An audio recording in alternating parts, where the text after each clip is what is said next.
There's one more audio thing I had to fix real quick. Alrighty, guys. Hello. Welcome to our watch party here on Sunday. Sorry we started late, guys. We're already, almost 100 laps into the race. We're just now getting started. Interesting morning here for the boys. So, we're here, man. We're here. We're going to do the rest of this race. Right now, Kyle Larson's leading. We also have Josh Berry, P2. Baron says, sup, dudes. What's up, Baron? It was my bad we didn't start this morning when we did, dude. Sorry about that, Baron. We definitely, that was all on me. So, we're here. We made it. We're good. I don't know what happened up to this point, so we're basically, the race has started for me right now. 100 laps in. It looks like Larson, Berry, Bell, Blaney, Elliott, Herbst, Briscoe, Hosen, Carcevar, Sindick, and Bubba Wallace are your top 10. Did you see that freaking O'Reilly's race last night, Tom? Dude, that shit was fucking badass. I watched the highlights. Dude, Zilich is the best driver on planet Earth, bro. It's not even a question of my fucking brain, dude. I knew it before, but dude, that just cements it, dude. He absolutely kicked fucking Larson and Brett Cruz's ass on basically older tires. I mean, that was pretty fucking gnarly. The Brett crashes in GTWC and ELMS this weekend. Nasty start. Crash. I missed both those races, man. I really was trying to watch the ELMS race, man. I had it planned out to watch it, but it was a busy weekend for me, man. I was working most this weekend. It's almost Talladega. I miss it. Yeah, I'm in that last like the month before Dega. I have to work double the amount of hours because I have to take that week, or I take the week off of work, so I have to play catch up. Especially this time of year now, because of the way gas prices have gone, dude. It's been putting me in an absolute bind. So I've been having to work even harder. And I was gonna mow my lawn today, but looks like it's raining outside, so that kind of sucks. That ain't Dude, good. I tried mowing my yard today, and I get off my lawnmower to go move a rock out of the way, and I get back on my lawnmower, and it won't start. Oh, and I'm of like, course. That sounds like me last weekend. So I traced all the lines, all the continuity there. Everything's good. I touched the starter, and it's hotter than Satan's asshole. Oh, and I'm like, well, something's going on here. So I unplugged all of the power to the starter. And I was like, I'm going to let this cool off for a little bit. I'll come back to it and plug it all back up and see if it works. If it works, then obviously the starter's just getting overheated. And if it doesn't start, then obviously the starter's burned out. But I tried the old Ford trick and took a hammer to the starter, and it still didn't work. So it still didn't work? Oh, fuck. It still didn't work. So that's when you know it's really fucked. Oh, man, that sounds like my last weekend. DJ Puckett of the Chase says, what up, what up? What up to you, man? It's good to see you again. Just got done mowing my lawn, lol. Oh, dude, last weekend was a nightmare for me, dude. Like, with mowing my lawn. I go out there to freaking start it. It fires up right away. I haven't started the day. I'm thinking, 6 months because of the winter time. Finally, it fucking started right up. But the handles, for some reason, the keeper or whatever that keeps the handles in place moved down into the blade so it wouldn't start. And at first, I didn't realize that was the problem. So I was like, oh, man, I flooded this or something because I went on the primer pretty hard. No, it was that. Then I didn't have the saw or anything to cut the tips of the handles. I couldn't move them back, so I had to basically take a worn-out blade on a fiend tool and cut them bitches off, dude. Yeah. I just noticed I don't have a drink, so I'll be right back. All right, man. Yeah, I don't know, man. I need my lawnmower is just a piece of. It's one of them hand-me-down lawnmowers, you know. And then the damn muffler came off of it, burnt the shit out of my finger because I was just dumb enough to pick it up like an idiot because it was in my way. Yeah, it was just a whole nightmare last week. I didn't finish mowing until almost fucking 11 o'clock last Sunday. Dude, it was dark as shit. I was like, I can't leave it half mowed, bro. It wasn't that late, but it was late, man. It was dark for sure. My neighbors were probably really happy with me on a Sunday night mowing lawn.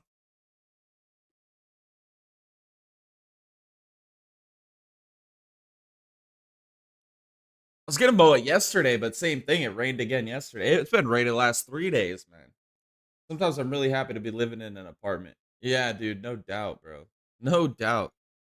That was the upside to living in an apartment. The only downside is neighbors suck, man. Like, oh, I'd always get the bottom floor, and like, I swear to God, dude, some people like they live in a damn construction site, dude. They just start running around and beating walls and beating wives and all kinds of shit above me. It's great.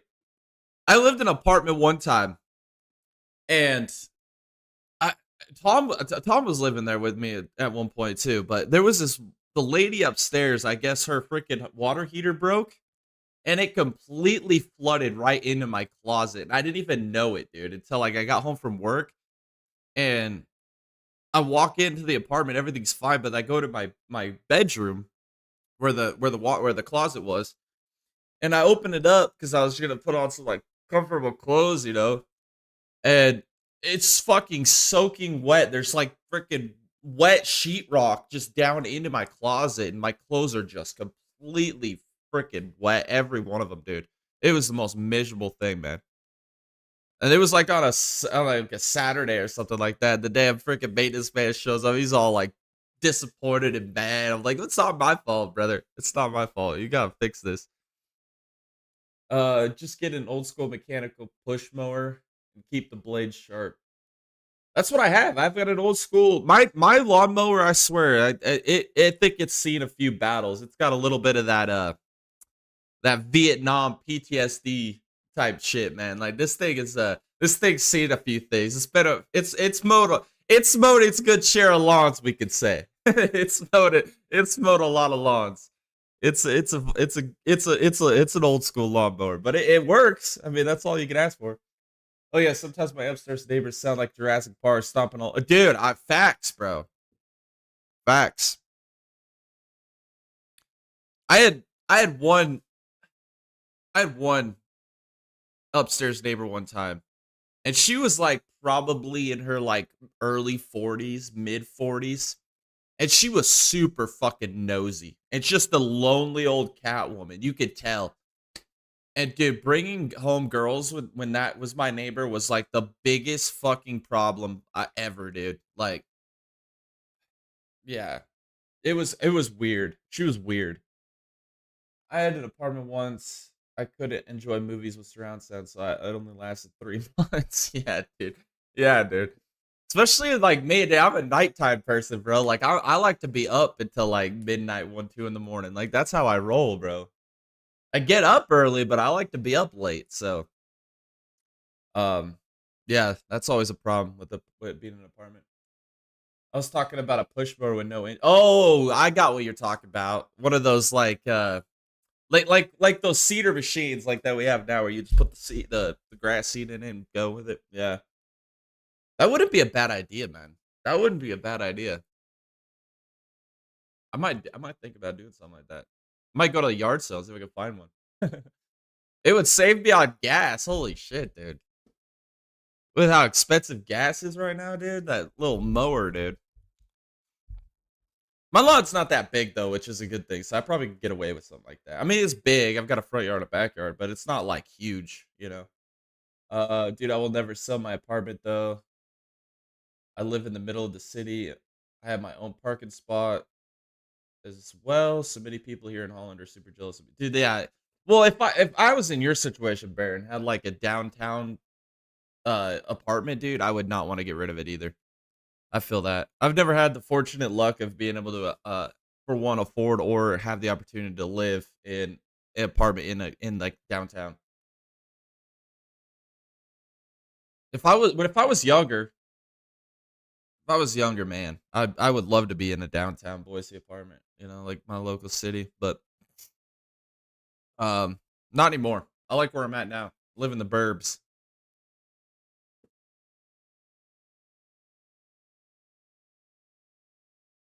As long as you sharpen the blades now and then, Them old push mowers with no engine are legit for small yards.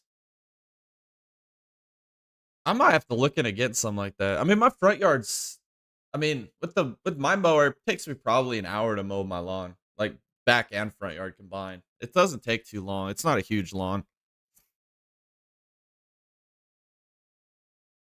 And I'm pretty particular when I mow the lawn. I gotta like sweep and like go through the bush or the hedges and like all the flower beds and everything. Make sure I clean everything up.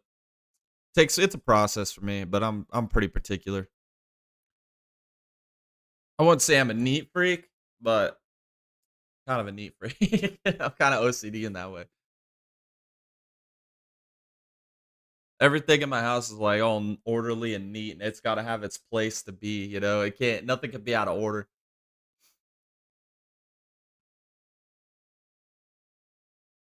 Oh, I need to unmute the race volume. My bad, boys. I had it unmuted, but I muted it for the commercials.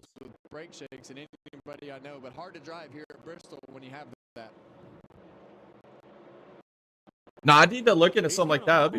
It'd be badass. I've got a weed eater too, and I don't even use the damn thing because I can't get the thing to start, dude. I've took that thing apart multiple times. That's really not something that you're fixing to and put it back together, and it just doesn't want to run at all. I just don't understand. You're pretty much stuck with that. You might be able to put some tape on there. Usually they're too cold. Plus, I hate weed eaters so much, dude. Because every time, dude, you get like, I don't know, a row in, dude, and the damn strings break, and then you gotta freaking take it apart, pull more string out. Such a pain in the ass, dude. There needs to be a better solution to that shit. If you don't have a mower that is gear driven and pulls itself, why not push one without an engine at any expense? Time to sharpen the blades. Yeah, I guess. I mean, I get what you're saying. Mine doesn't self-propel at all either. Like mine's got a motor, but I gotta push the damn thing. But it's all right. If I don't let the lawn get too thick, it doesn't take that long to mow it. Kyle Larson hung money wins stage 1. I kind of figured this would be a Kyle Larson dominated race, but he won't win. He'll throw it away. He always does.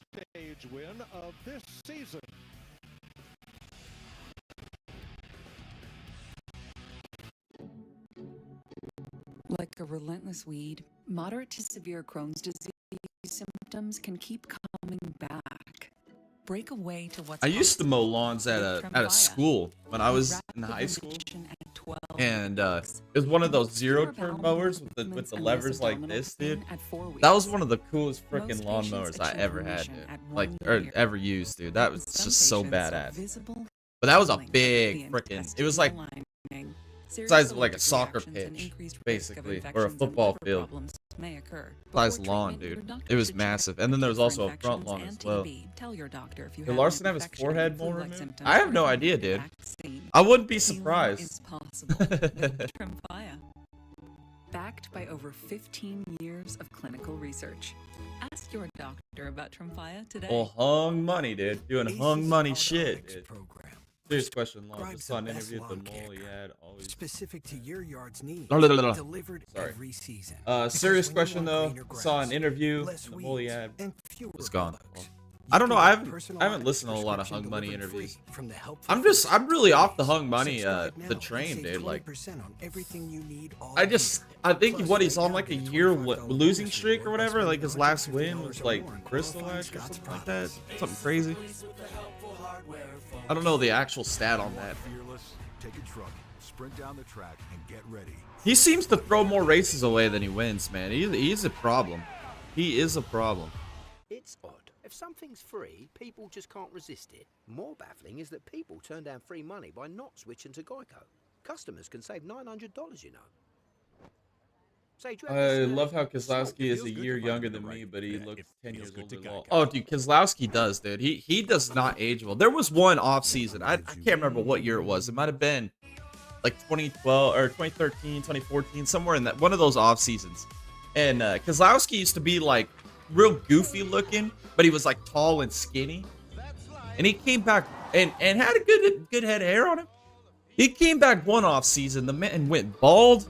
He became fat and short, in like one off season and looked like he aged like 10 years. I was like, damn, bro, that off season was rough on him, dude. Holy cow. Yeah, Kozlowski's a weird dude, man. I was like, damn, dude. Hopefully I don't have an off season like that, dude. There was like NASCAR's like a 2.5 month off season. Like, damn, bro. Like, he changed a lot in one off season. He did not winter well.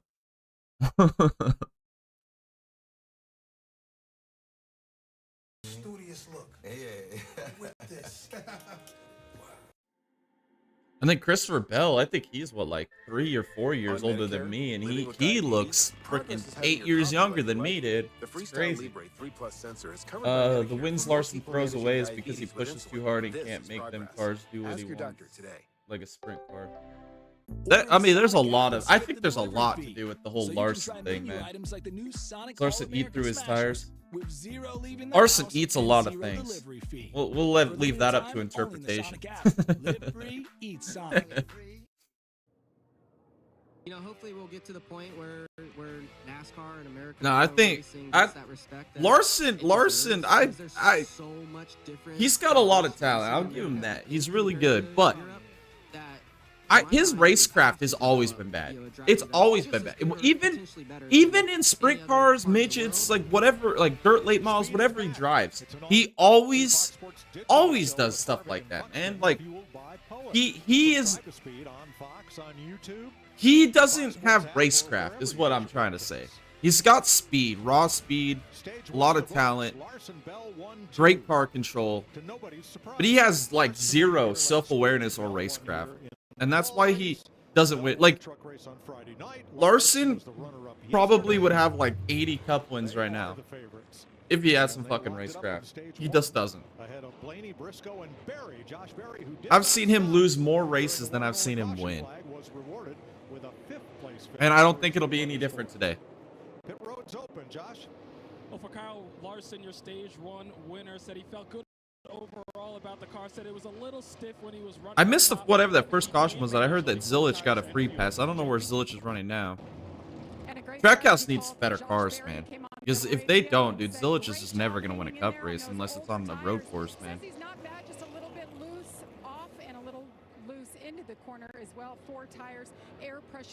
It's actually getting freaking sad, dude. Because how talented he is, man. It's like, come on, just give him a good car. He did win yesterday, though. He kicked some freaking ass yesterday, dude. That was badass. That was true Connor Zilich at his finest, man. Shows when you give him a decent car. He didn't even have the best car yesterday. He just had a good car, like a top 5 car. Still won the race. Give him a top 5 car. He'll win every fucking race. I'm telling you. Denny Hamlin. Some sad news to pass along. Joe Gibbs racing engineer Matt Faulkner's son Jonas passed away peacefully in his sleep on Easter morning, ending a lifelong battle with epilepsy. Despite his health challenges, Jonas shared his passion for all things racing, go-karts, Mario Brothers, and basketball with everyone he met. Jonas Faulkner was 16.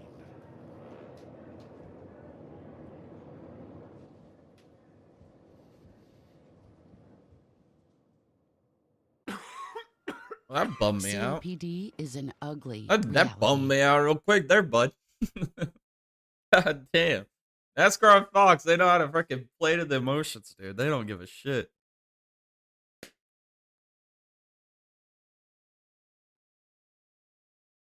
Oh. Yeah, that was my bad missing the beginning of this, guys. It was I've been sleeping like 4, 5, 6 hours a night for the last like 3 weeks or so.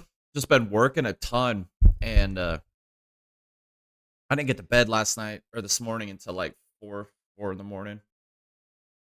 And I had my alarm set for 10, and I woke up and I was just not feeling it. So I was like, you know what? I got another alarm set for like noon. We'll get up at that time. We'll sleep an extra couple hours. Well, apparently I didn't have my noon alarm set for weekends, so it didn't go off. And then I woke up at like 1 25ish. The race was already going on. I was like, ah, shit. So that's why we started a little late, but we're here.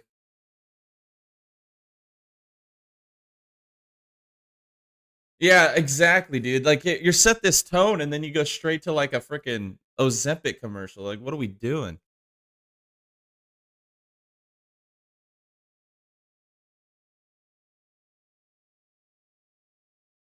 Surprised we didn't go to drive your Chevrolet through your USA.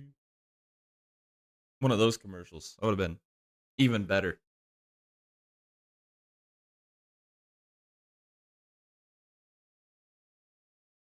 Yeah, I'm disappointed I missed the ELMS race this morning, man. I was really wanting to watch that, and I didn't get it around to seeing it. Dang it. I'll rewatch it later though. I was looking forward to it. Next weekend we got Long Beach though, IndyCar and IMSA. That's gonna be fun. Those will probably be our watch parties next Sunday. Or Saturday and Sunday. They'll be a lot of fun.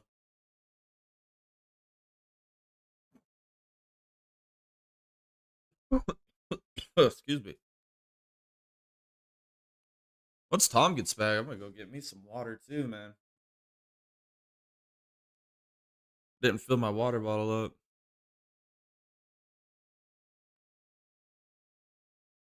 I was trying to hurry to get the stream started, you know, because I was running late. Yep, there's the IndyCar commercial for Long Beach. 30 Eastern only. Yeah. On Fox.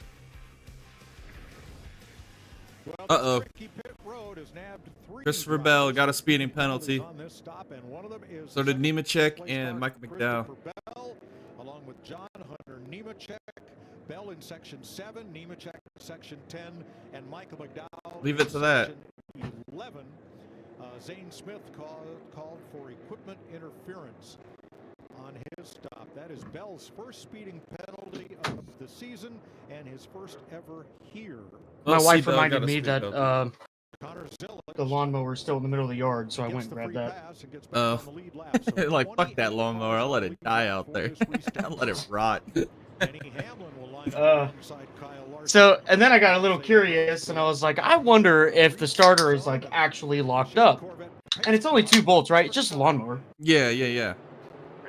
So I pulled it off. It's completely seized up. Oh. Can't even get the shaft to spin. Nope.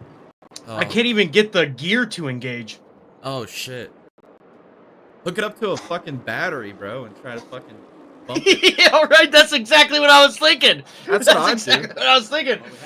Just send straight 15 volts through that motherfucker. You know what I mean? Yeah, that's all I'm saying, dude. I might just put 220-volt through it, go straight from the fucking house. You know what I mean? Yeah, dude. Fuck it, dude. You still got that generator, right? That's right. That's right. Them Gibbs boys have been putting a show on getting them tires. See how seized that bitch is. It fucking throws carbon like everywhere. It's on the ground breakdancing like Michael Jackson Prime. You know what I mean? Like. Oh man. Yeah, he's done a nice job today. Qualified well. No, the coolest thing to do is when we used to build like those little 4-cylinder Hornet cars and stuff back in the day out of the garage. We used to always take the airbags out, and we'd hook a battery up to them, and we'd fucking launch them bitches through the ceiling. Close of our underneath Blaney right there. I'm just waiting for Hung Money to fuck it up somehow. Because he's not winning this race. It's not happening. No. Fade a little bit. He's got himself right there, 5th or 6th, battling with Hocevar. All right, now that you're back, I forgot to fill it up. Sounds good. Well, we've talked about the struggles that 12 pit crew has had. We've seen him leave the wheels loose, and sometimes it's just being slow. And we kind of expected them to make some changes, but they hadn't made any changes. Kind of stuck with their guys, and right now they're shooting par. Yeah. Tyler Reddick has picked up 6 spots since the restart. They had a long stop. It was 21 seconds as Bell is around between turns 1 and 2. He's been in a wall. Look at What the hell? Gets a speeding penalty, loses all his track position, and here he goes around. Something's wrong with that right rear. Look at the toe.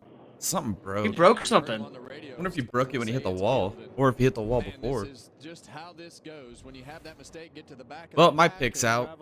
I just had to pick him to win. I jinxed him. Oh, he just got loose right there, Clint. When he got on the gas, car come around. He said it's killed. He barely hit the wall. Yeah, that's fucking next gen bullshit right there. Want to talk about it? What the fuck? How is it killed? He barely bullshit. even hit the wall. What the fuck was that? Despite vision loss from wet AMD. It started when Vabysmo opened up my world. I was worried when I started to lose my sight, but my doctor recommended Vabysmo. Vabysmo is different. It's the only treatment thought to block. Dude, it must have rained like a motherfucker last night, dude. I was like, yeah, was it 2 days ago, dude? I went for a run, and it was like probably like 8 o'clock, and I could see that the rain was coming. Like the clouds were getting heavy. There was thunder way up in the distance to the south of me. I was like, oh, it's not that bad. I'll run through this, whatever. And it was just barely sprinkling. I checked the radar, and it was like, oh yeah, the heavy rain won't be here for like another 2 hours. I was like, oh cool. So I fucking did my warm up, went out and started running. I got halfway from home, bro. And it turned into a straight up tsunami, dude. Like it was pouring rain. Wind started blowing like 20 mile an hour, dude. And I'm out. Yeah. I was soaked, absolutely soaked, bro. And I was like, I'm halfway from home. So even if I turn around and go back, it's the same distance as finishing the route. I was like, I'm fucked, dude. That was miserable, man. That does suck. Shit. I was like, everybody that's fucking driving by me right now probably thinks I'm the biggest fucking moron there is on planet of Earth, dude. That happens. It didn't make me run 'em. any faster either. Like, I was like, man, maybe I should pick up my mile pace here a little bit, get through this quicker. And I was like, no. I probably had 10 fucking extra pounds of weight on me with all the water. Perfect. My shoes were soaked, bro. I got home and I took my shoes off and I just like poured water out of them, dude. It was bad. It was bad.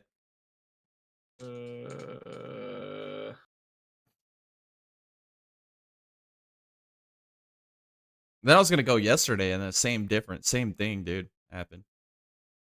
Holy shit, look at that, dude. They put the team names on the graphic, dude. Look at that. Dang, that's actually kind of cool. I've never seen that before. That's badass. Why the fuck have they never done that before? That's sick, dude. That's better than looking at a Chevy or a Ford logo. Yep. Yeah, because they're stupid. It looks like F1 now. Like, what are we doing? It took us how many years to do this? All of them. Somebody at fucking Fox got bored during that Easter weekend and was like, let's get creative with some shit here, boys. Somebody's in there thinking that guy deserves a fucking raise, dude. That's the only forward thinker there is at Fox. Some no-tooth motherfucker's gonna complain about it, though. Watch. Oh, 100%.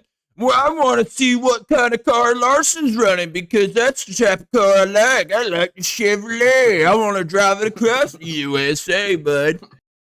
That commercial speaks to me, man. My dad had one. My grandpappy had one. My grandpappy had one. My grandmammy had one. My ancestors came across the Santa Maria was a damn Chevrolet. They crossed the Rio Grande with that damn Chevrolet. God damn. Fucking rednecks, man. I can't wait to interact with them in their natural environment here in about 11 days. I'm so excited. So excited.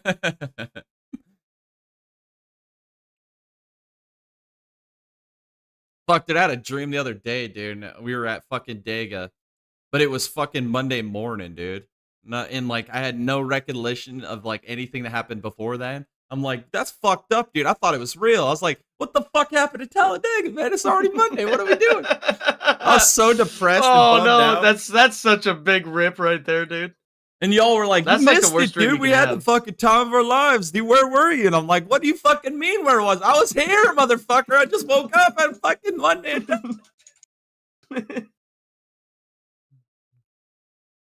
My dad had a lot of, no way I'm continuing that tradition. Well, you don't know Southern people, that's for sure. They're a bunch. They're a people, I guess. They're an Yeah. existence. They're people, I guess. That's Yeah. probably the best set of words you can say right there. It's like a Mitt Romney presidential run. Like it's just kind of like, what the hell? It just happened. Most people don't even remember it happened. Yeah, exactly. Or a John Kennedy, or a John Kennedy presidential run. Chase Elliott with him as well. Yeah, and Joey Logano is turn 4. Oh, and we got a big wreck. Shane Van Damn it. Glizzy. What are we doing? That was a big fucking wreck. And Todd Gilliland scoots away. I think SVG got a little bit of damage there. Yep. Cody Ware was near it, but I don't think he was in it. What the fuck happened?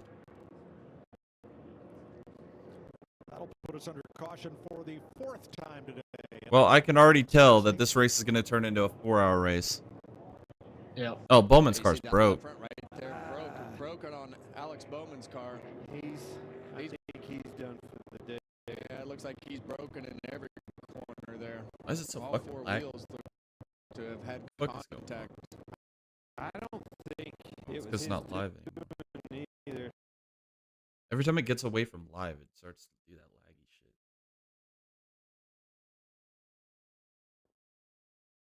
Oh, Glizzy went sideways. Very similar, just a different spot to the 20 car of Christopher Bell. Of course. Track narrows up quickly when one When's car Trackhouse gonna get their shit together? They're not. Like, dude, last night, what, fucking Zilich had, like, what, a 5th place car, maybe? And wins the race. If Trackhouse can give him a top 5 car, he's gonna win every fucking race, dude. What are we doing? Glizzy lost it, punctured, I think. My taxes pay for these. I don't know, man. It sucks. What I get back goes to That's how it always goes, man. All the good guys get taken out early in these races, and I lose interest. Since they started back in 2009, and they always offer free 5G phones for new and existing customers on America's most reliable. Like, Bell's already wrecked. Now SVG's wrecked. Bowman's wrecked. All we got left out there right now is fucking Cassie Stain and Osen and fucking Zilly. That's all we got left. Yep. Are you Marsha? I am. I am. Thanks for meeting me here. Usually not an interweb dating guy. Barely ever use.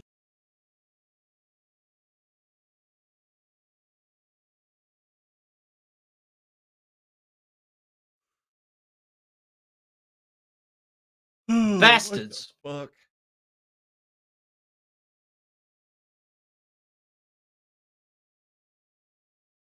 Liberty, liberty, liberty, liberty. My kids repeat that commercial now. It's fucking catchy, bro. Well, obviously they did a pretty good job.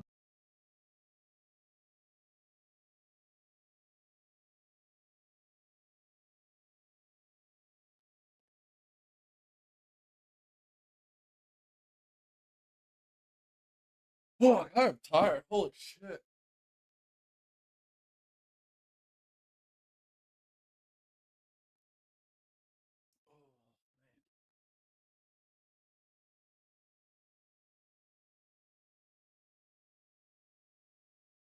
Wallet.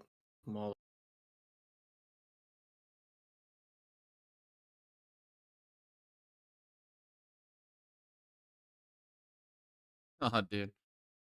That's how my life feels right there. Fucking Walker's tossing his money into the fucking drain. Fuck, dude.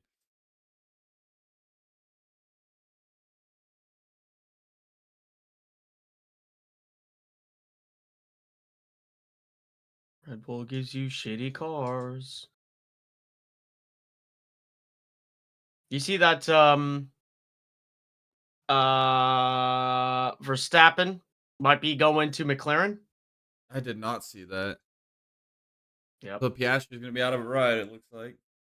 Yep. It's all right. They didn't deserve Piastri. No. No, they mismanage any good drivers they fucking have anyway.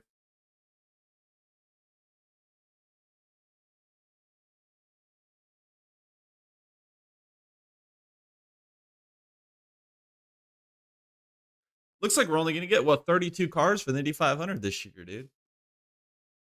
I know. Isn't that a little weird? Prima's not going to be there. There's no buyer. And then Marco, what the fuck? Colton Herta isn't going to be in the 500 because they moved those races to the US, which I thought was going to happen anyway. Damn it.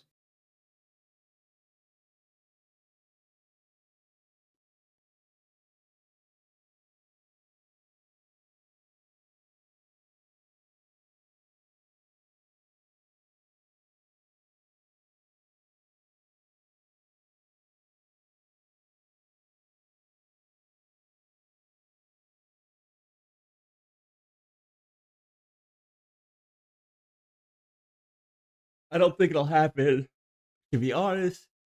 Oh, excuse me. I see Max quitting F1 at the end of the year. I feel the same way, dude. The more time that goes by, I kind of feel the exact same way Baron does. We'll see. I don't know. I think he should quit F1 anyway, dude. He's already accomplished everything there is to accomplish in Formula 1, dude. What else is there to accomplish? Not a lot. More championships, that's it. Yeah, that's all you're chasing is race wins and championships at this point. Do you really need to win all those races and championships? No, you've done it all. Verstappen's in a position right now where he can go out and become the world's greatest race car driver of all time. Like, he's what, only 28 years old or whatever? Like, he's got another at least 15 years. He's got another 15 years where he could go race World Dirt Championship, go do the Indy 500, go to the IndyCar. He could go to he could go do a couple of years. He could be like Montoya. He could be our modern day Montoya. Yeah. He could go do it all. That's how I feel, dude. Fuck F1, dude. Come to America, come run IMSA for a year, go to the World Dirt Championship, do that for a few years. Do IndyCar for a few years. Come do NASCAR, give it a fucking try for a year or two.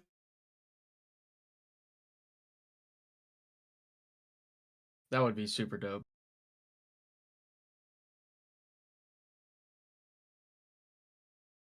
Because Montoya, he won in fucking everything. He won World Endurance Championship. He's won IMSA, IndyCar, dude. NASCAR, Formula 1. He's done everything. That's why anybody that's got the great Mount Rushmore of greatest drivers of all time doesn't have Montoya on it is a fucking smooth-brained operator. Smooth brain operator.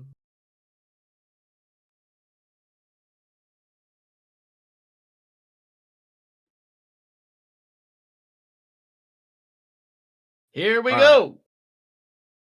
Let's get Hosen up here. I want to see Hosen win this race. That'd be badass.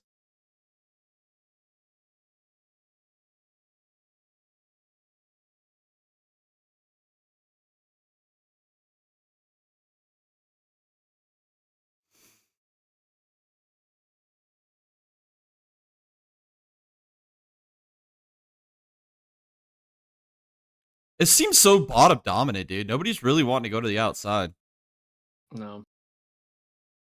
It's because they sprayed on the PJ1 or whatever the fuck. Every time they do that, it's so stupid, man. 3 wide, Clint.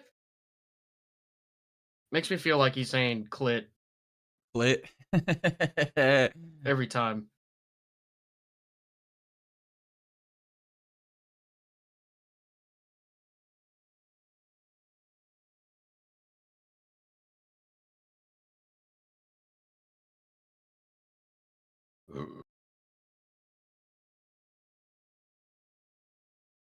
Look at Chassis Stain, though. He's up in the top 10.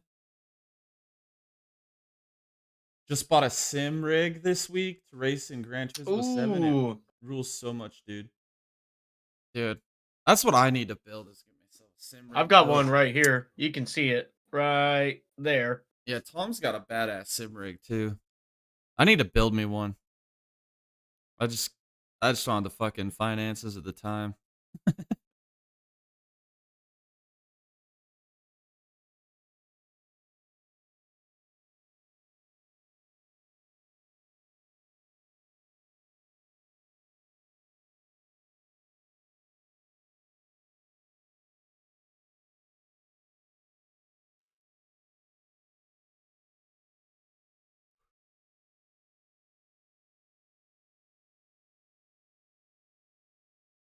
Well, it's gonna eventually grow to the top because everybody's been running the bottom. There's gonna be so much fucking rubber down there. There's gonna be no grip.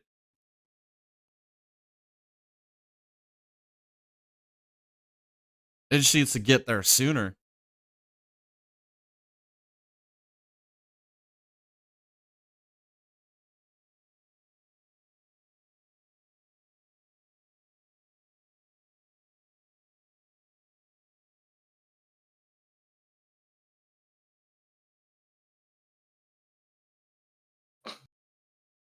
All right, pal. Fucking player, dude. Oh man, I got one of those foldable play seats with the Thrustmaster 300 wheel. Those Fanatec's are hell. Good wheel? Yeah, the Fanatec's are hell expensive for sure. That's what I got. I got a Fanatec wheel, but let me tell you something. Nothing will make you any better unless you get like a high-end set of pedals. The pedals is what makes the difference. Yeah, that is the key. They've got one of those places in Boise now, dude. They've got a what is it called? It's called like Race Club or whatever, but it's like 20 simulators in there. And it's just like you go in and rent. Cool. You can rent a simulator for a certain amount of time or whatever. I'm thinking about checking it out and see if it's worth going in there.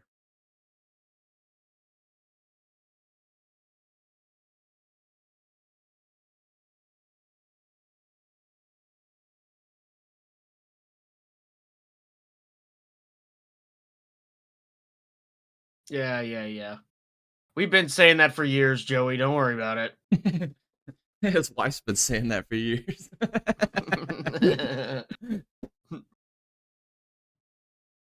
At least he never finishes first. That's true. I always finish first. I'm the undefeated champion.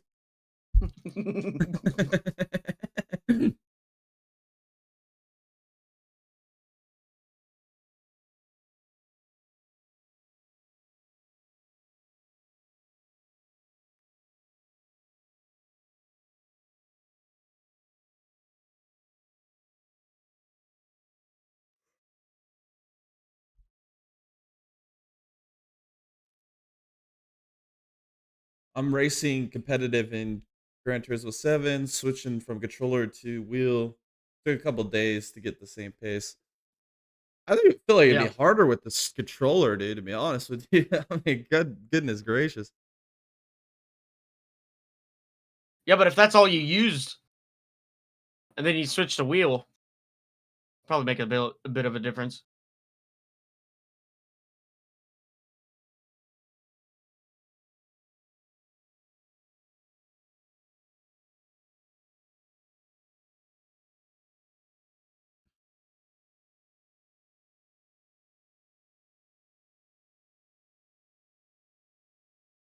A red. Oh my god, there it is. Oh, I hate this commercial so much. They need to ban this commercial. Have you noticed like the music coming out? Like they emphasize some words and then they pull back on other words. So it's like a and it's like, what kind of garbage am I listening to? Just you hear that? You hear that? That's exactly what it's exactly what it is. It's word vomit. Like I remember when like you had bands like Stone Temple Pilots. Yeah. And Linkin Park and Creed. Oh shit, I'm forgetting the other name. Oasis. I'm forgetting the other one. Yeah, Oasis. That's a good one. I Miss You. I Miss You. Chris Cornell's band. Oh, fuck.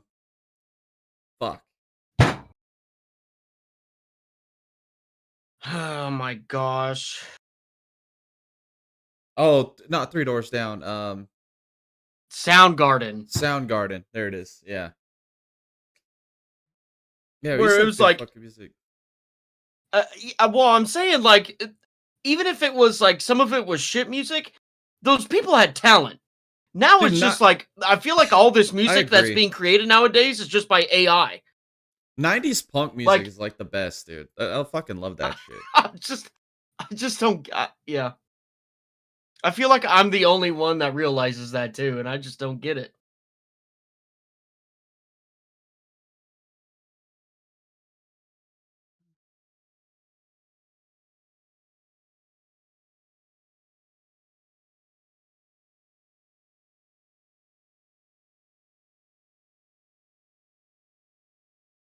Oh, Kansas, then Dega. Hell yeah. I'm so excited. Bush. I can't wait to be sitting in my lawn chair, drinking beer with the boys. Dude, no fucking shit, dude.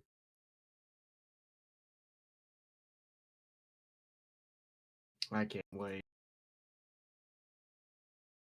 Go buy all the beers. All of it.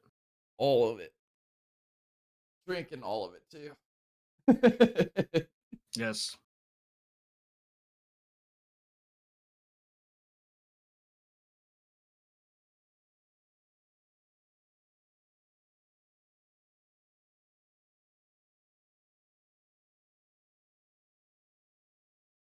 Hung money. Hung money. Just waiting for it. Byron's a lap down? Byron's running behind freaking Cody Ware. Oh, God. Using the pedals is the hardest part to get used to, getting the braking points right. Yeah. It takes a little bit of adjustment period. I remember I started out on iRacing with sports cars, and then I switched over to NASCAR for a little bit. I'll tell you what, I could not figure out the brakes whatsoever because I just locked the motherfuckers up all the time. All the time. I will say, though, that I feel like if you become a better road course racer or a good road course racer, and then you go oval racing, you're going to be a better overall driver. Yeah, for sure. But then I went from NASCAR to IndyCar, and let me tell you what, that sucked ass. That was terrible.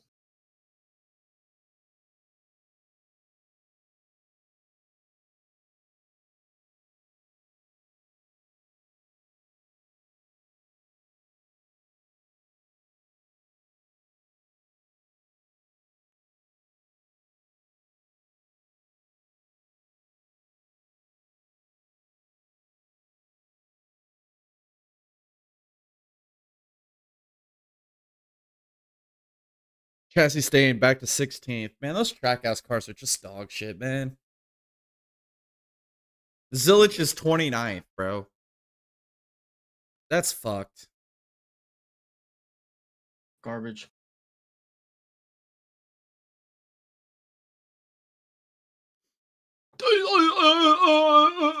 It ends on the floor.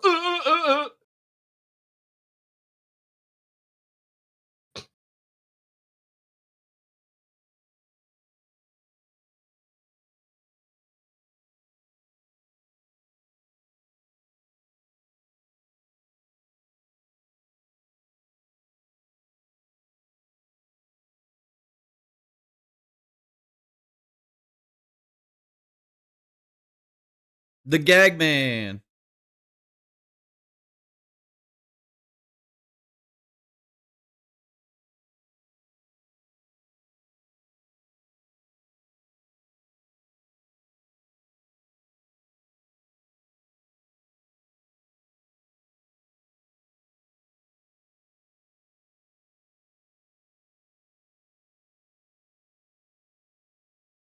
The Long John Silver card kills me every time, bro. I've only seen like one Long John Silver in my entire life, bro. Dude, they have one in the town that I live in, but why would you go fast food fucking fish. seafood? Yeah, what the fuck are you The doing? fuck? I won't even eat it like a fucking 5-star fucking seafood restaurant, let alone fucking. iRacing was one thing I only did a short time. Costs add up quickly. Oh yeah, because you got to buy the service and then the tracks and the cars and. Yes. Yeah, it's a fucking investment for sure.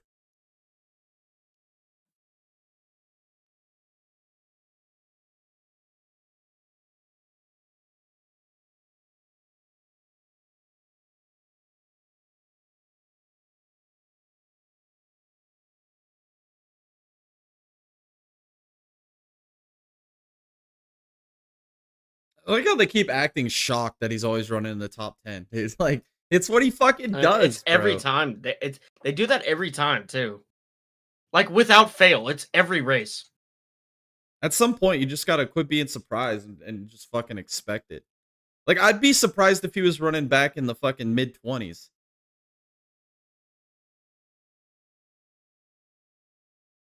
Sounds like Bowman is re-hurt. Of course he is, dude.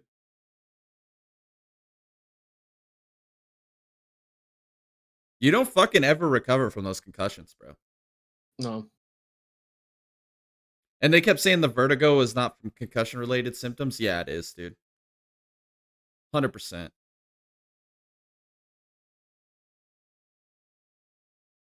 Only way you get vertigo is if you have brain trauma. Pretty much. That's what my dad said. Like, my dad's got vertigo really bad now, too. Like, whenever he climbs a ladder, fucking gets all dizzy and shit. It's because of that fucking stroke, bro. That's what does it. It's brain trauma. It's that Dane Bramage. Yeah, dude.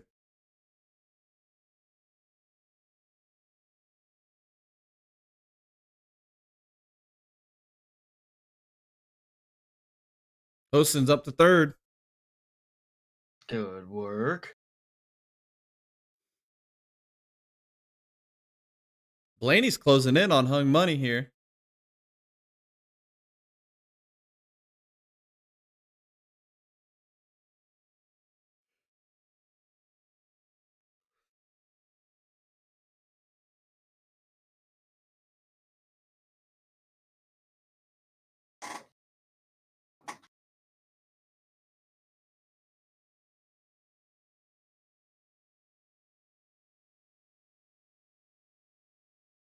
What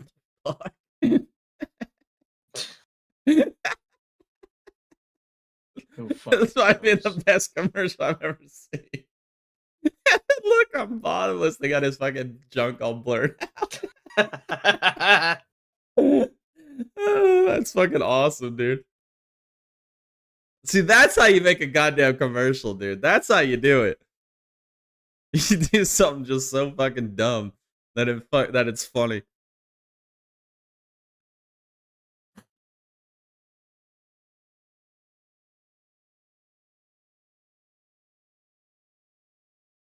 The best commercials in the day were always the Allstate commercials.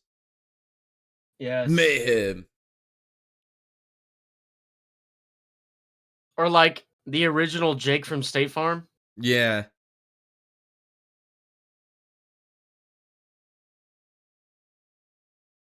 That'll happen.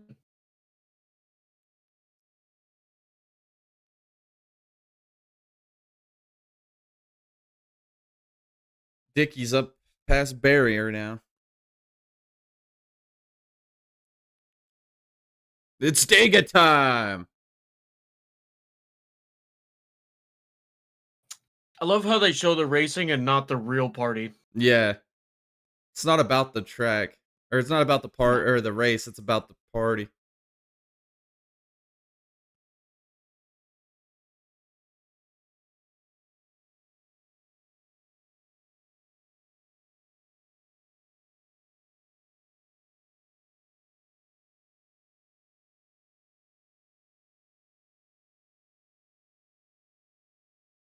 Oh, man. Yep, because he's having to push it harder and harder now. It's gonna fuck it up. Is that Osama? Maybe Osama will take him out.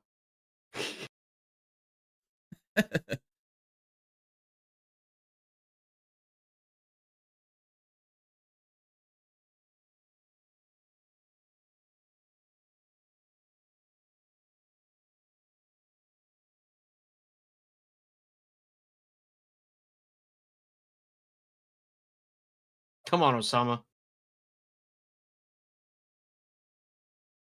Do the world a favor here. No, Osama will end up taking Blaney out. That's what's gonna happen. Oh my god, you spoke it into existence. I didn't even have to speak it into existence. I saw that coming from a mile away, dude. The motherfucker is anti me, bro. Like anybody I'm pulling for, he'll just fucking put him in the wall. He don't give a fuck. He was put on this earth to absolutely cause chaos and mayhem in my life.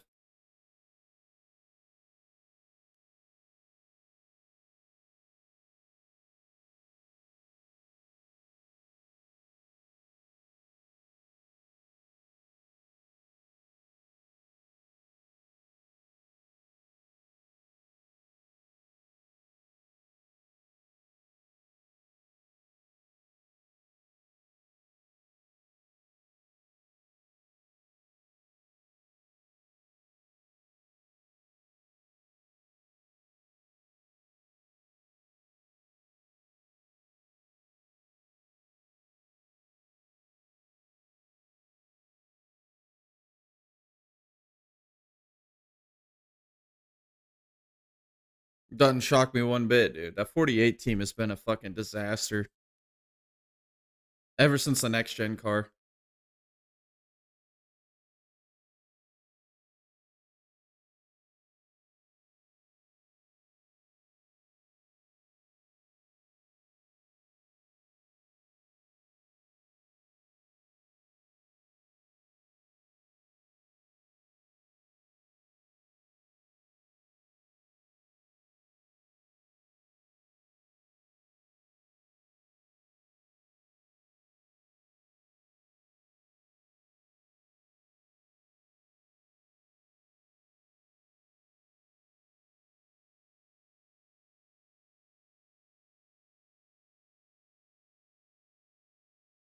Where the fuck's KFB running at, dude? Ass last. Fuck, dude.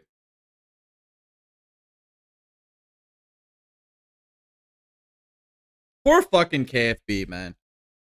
It's 22nd.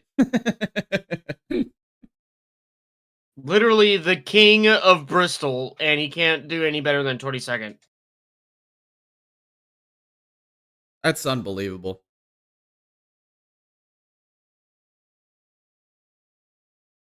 Whoa, Larson sideways. That car just doesn't look stable at all, bro. When he drives into the corner, it looks like the left front has got so much wheel into it.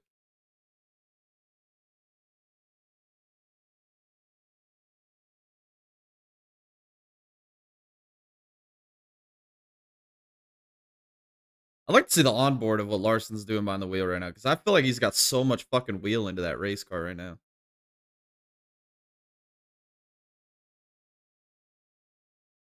Which tells me he's tight, because whenever he gets sideways, it's always off corner exit.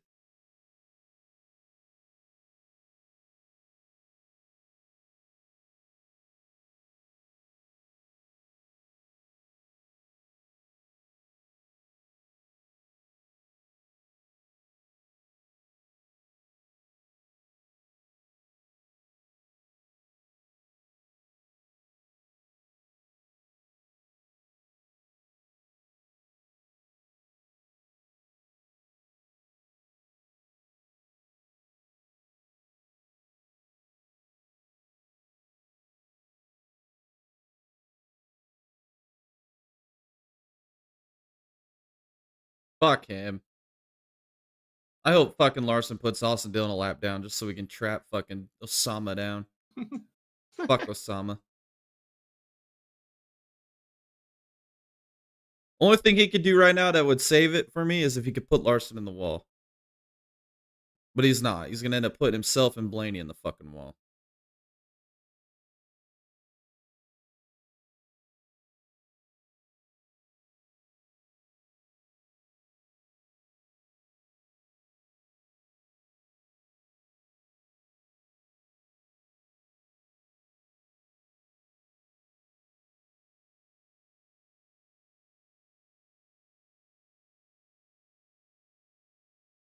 Oh, they make contact.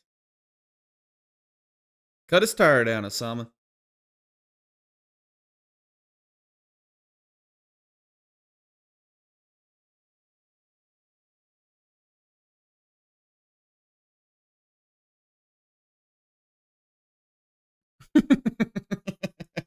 So fucking sad, dude. Oh.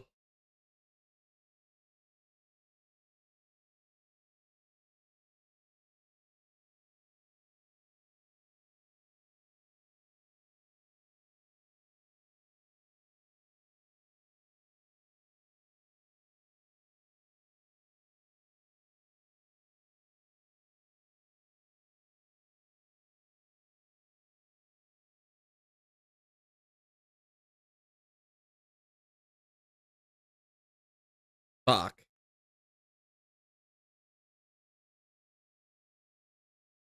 He won't win.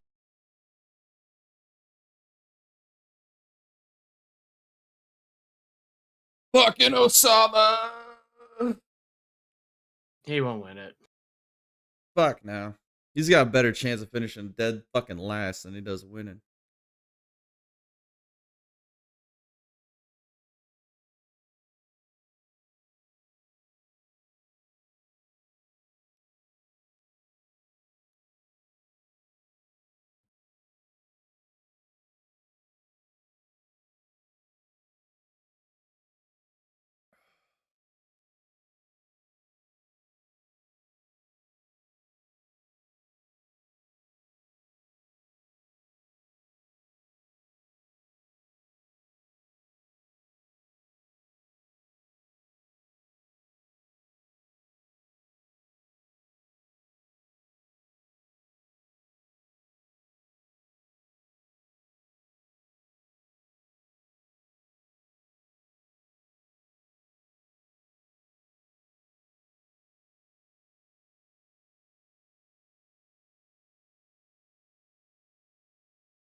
Feels good to Geico.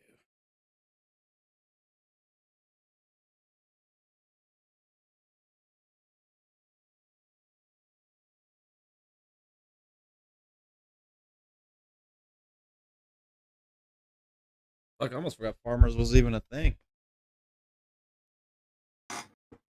Might be one of those old people things now. Yeah, maybe.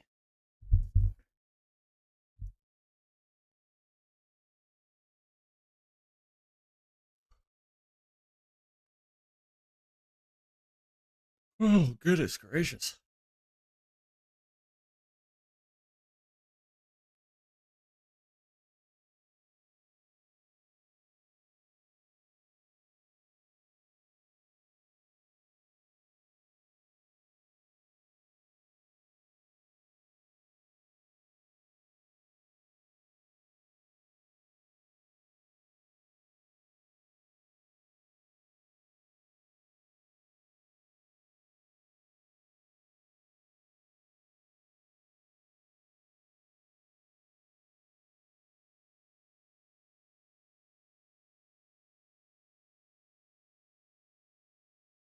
Yeah, but that's when there was no rules, dude. Motherfuckers out here with better cars than everybody else. Yeah.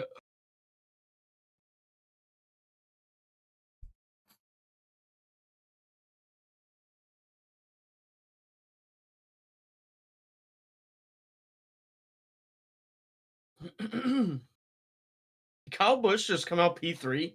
No, I think he's pitting on the other back straightaway. Oh, Jesus. Okay.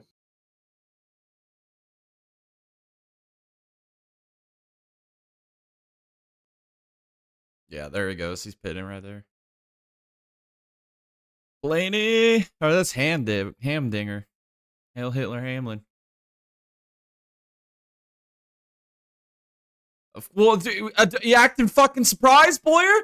That fucking 12 pit crew is the worst fucking pit crew in all of NASCAR. You fucking surprised? Not me. Fuck. How many times does it have to happen for you not to be fucking surprised that it keeps happening? Oh, man. Those motherfuckers can't do a fucking pit stop to save their lives. But they're still employed, Tom. Can you imagine sucking that bad at your job and you're still fucking employed, dude? Like, fuck.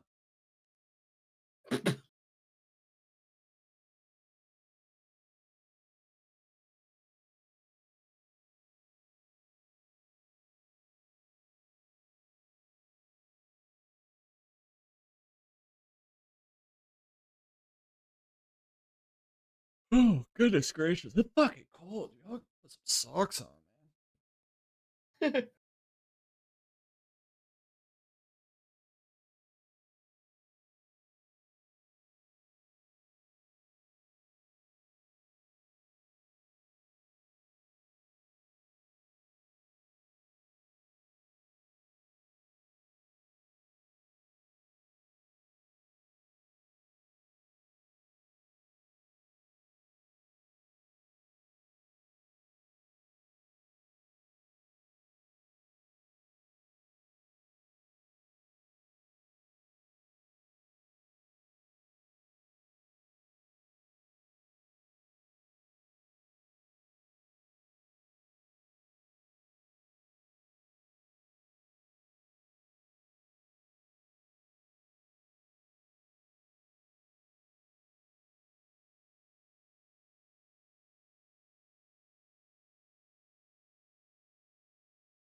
Oh, goodness gracious, man. Fucking tired.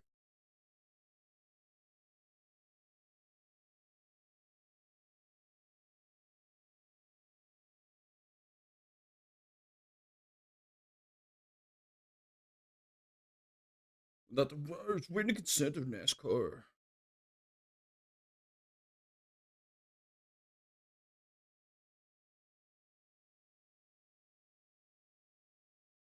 Season conditions in Southern California today are nearly perfect for low ETs, high speeds, and incredible action. Final eliminations for the NHRA Winter Nationals are coming up next after the Cup race on FS1. Welcome back to the Food City 5. Fuck, we're not. Wait, I guess we are past halfway. Here's our aerial coverage brought to you by Goodyear. Tried, tested, proven. Hopefully, we get a long ass run here in this final stage. That'd be pretty badass.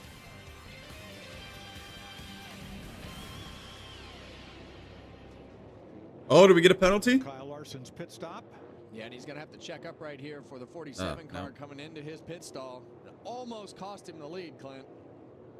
Ooh, close as it gets. Tell you what, that Gibbs camp has taken some big swings at him on pit road. They're holding him off so far. Here are the stage points earned today. Osa didn't have a very good pit stop. He's already lost another row. Fuck. Chase Briscoe had 15, and they both pretty much doubled their total. So Larson Briscoe on the front row for this restart for stage 3. Hamlin and Gibbs, who had a nice pickup there. Hocevar and Logano. All right, here we go. Back to green. Of all. wall. 240 laps to go. Here's the Echo Park restart zone, and we're back to green. And hung money. Another great start for Kyle Larson. 19 cars struggling on the bottom of the racetrack. Oh. Look at the gag man back there 3 wide, but we won't get to watch it.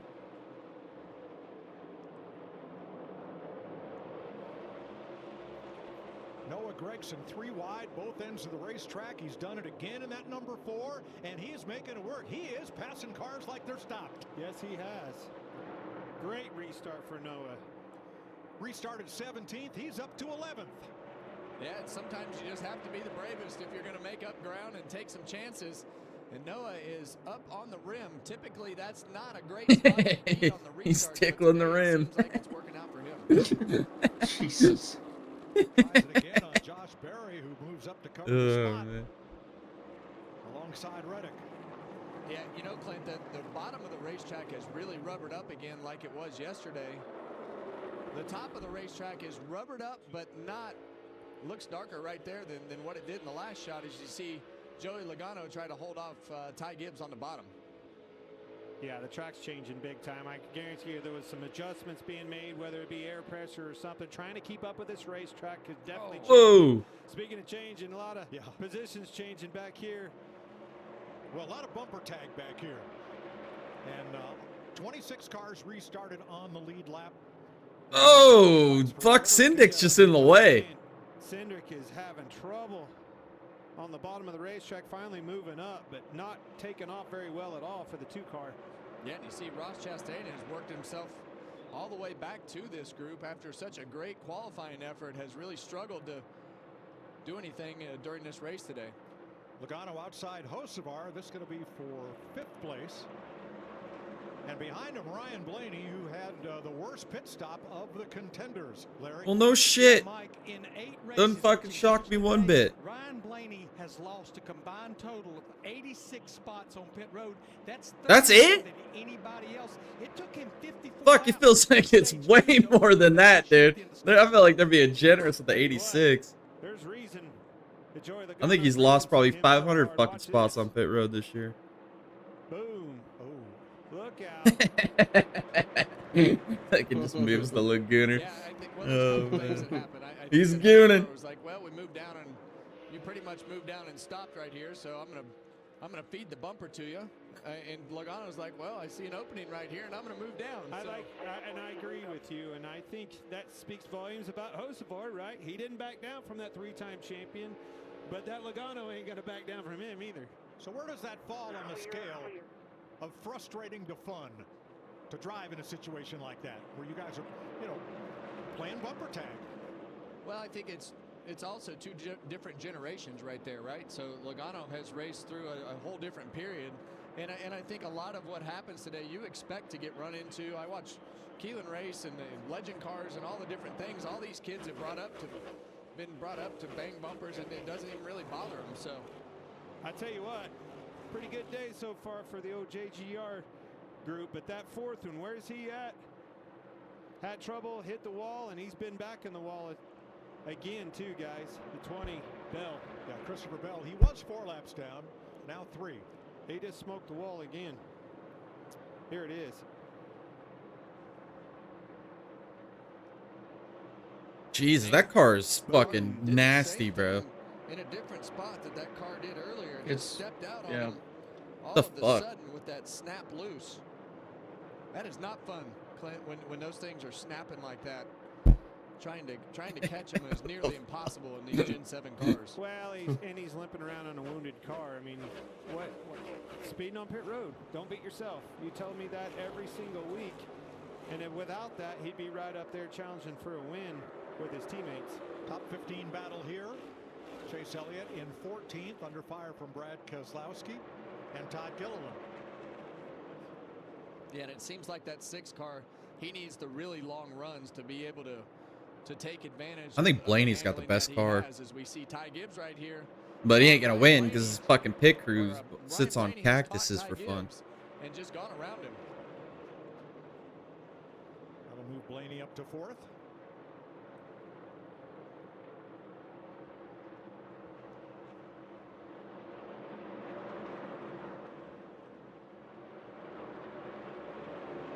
See Chase Elliott able to hold himself, hold his position right there with Brad using that top lane. And as that top lane, Did Zeb ever call you last week after fucking Elliott won? to go higher and higher up No. the racetrack, it'll make it that Yeah, what a much more bitch. difficult.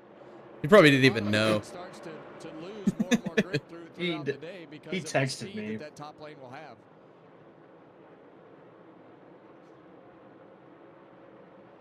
He didn't call. But now instead of showing you a car commercial, Toyota's going to use this time to stay here right on track in Bristol. We're going to go Toyota all out. Denny Hamlin's worked his way up to second spot. He's 0.6 of a second behind Kyle Larson, but at this moment, he's 1/10 of a second quicker per lap than the leader.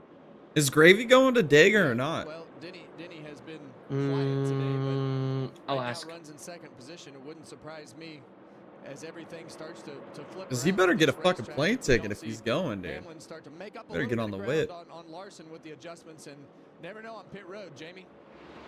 Because if he goes, dude, he's gonna have to line his plane ticket up around us. He better get there like either Wednesday early morning, or he better get in sometime on Tuesday. Or he's gonna have to find his own ride. He's gonna have to get his own rental car to get today.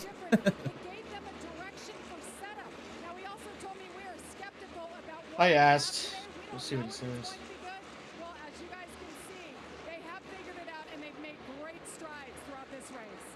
That he has. Now he's lost a couple of tenths. I'll be shocked if he goes, to be honest with you. The leader right now. Ty Gibbs just took over fourth place from Chase. He really wants to go. Ty Gibbs been doing a very nice job. Fuck, we need him to go, dude. He's half the entertainment. Yeah. Just by him existing. He's an easy punching bag. You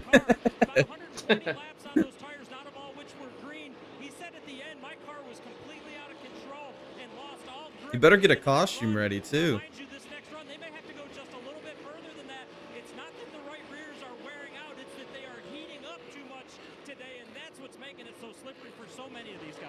Ty Gibbs just ran his fastest lap of the race here a lap and a half ago. Chase Briscoe has been up as high as third, but just in the last half dozen or so laps gave up 2 spots, one to his teammate Gibbs. Having a solid weekend, and finally, Kevin, right, getting the stage points, taking care of business with this 19 car. This is what we expect out of Chase Briscoe. Well, Chase Briscoe and his team, I mean, they were a car to beat week in and week out last year, and they've just had a lot of terrible things happening throughout the first part of this season, but running good again today. Tyler Reddick has fought hard. He restarted 10th. He's moved up to 8th, been in a bunch of battles, and for the most part has been up at the top of the racetrack, as you'd expect. Well, as you would expect, and I think Tyler Reddick is driving with a little bit of a chip on his shoulder because of that miscommunication on what the pit road speed needed to be at the beginning of this race, but they've done a nice job of putting themselves back in a position. We talk about Tyler Reddick and his short track program needing to get better, and today it looks like they've made a step in the right direction from a performance standpoint. And that was Toyota all out. 291 laps complete, 209 to go. Kyle Larson and Denny Hamlin combined have won 6 of the last 10 races here, 3 apiece, and they finished 1-2 here last April.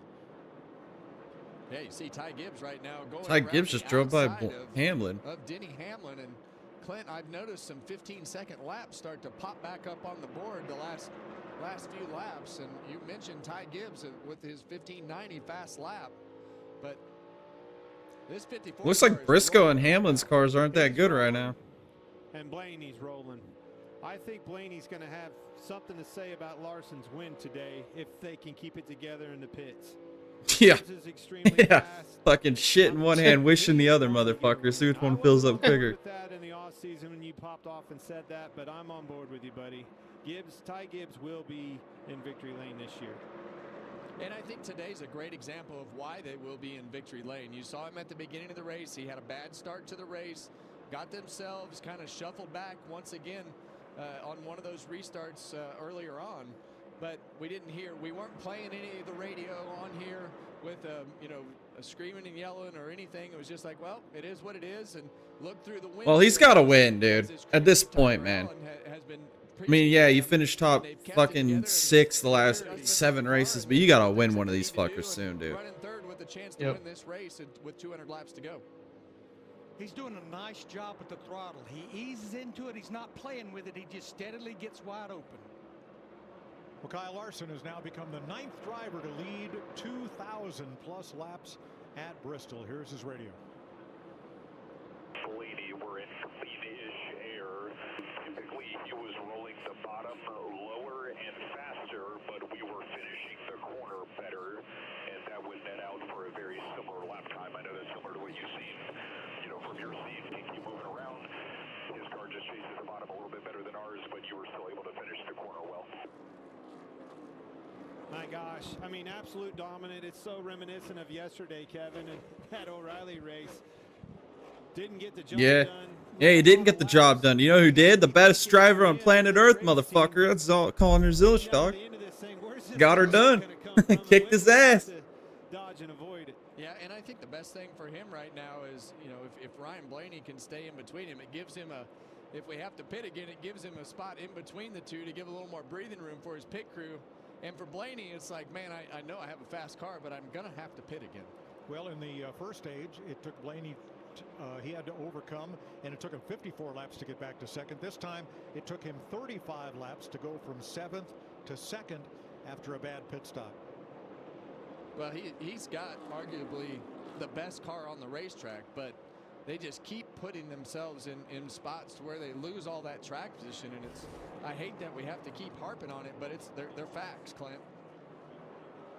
He's finished top 6, Blaney that is, in the last 3 Bristol races. He was 4th here last September. Never had a win here. Not yet. Look at Hosen looking at fucking Hitler Hamlin for 3rd, for 4th. Here, who's been half a tenth quicker every one of the last few laps. And it looks like that car is becoming a little bit freer for Denny Hamlin. We talked about his handling issues a few minutes ago, but you could see the back of be that badass if fucking Hosen won this race. You know, and that's something that I don't remember seeing last year at this racetrack. I think the new package, the less downforce, the more horsepower is bringing that out. And that's the design of it. That's what we wanted to see. Top 10 battle here. Ryan Preece taking on Bubba Wallace. And here comes the boss. KFB is still 22nd, man. Holding her down back there in the mid pack. Oh, fuck. This is, all right. I hate to say oh, what the fuck? Holy shit. Holy shit. What the fuck was that? The reason I say that is if you time it right, that's an opportunity to make a pass on somebody. It is a moving chicane out there for every single car out there. I know he's a lot of laps down, but for the racing environment, if you're sitting here watching this race and you're looking to make a pass on somebody, pounce on it when they catch him. I feel like that's the worst compliment you could possibly get. He's a rolling chicane, man. Kyle Larson out in front by a second on Ryan Blaney. To tell you the truth, we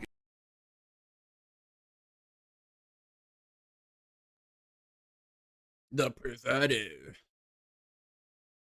Whatever the fuck that is. Whatever the fuck that is.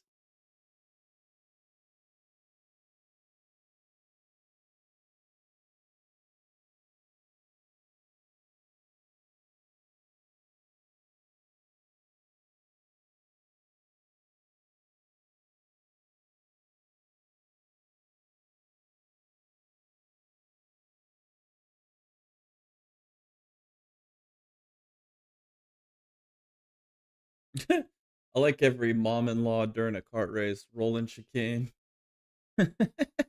Yeah, no shit, dude. Oh, we got a wreck. It's KFB.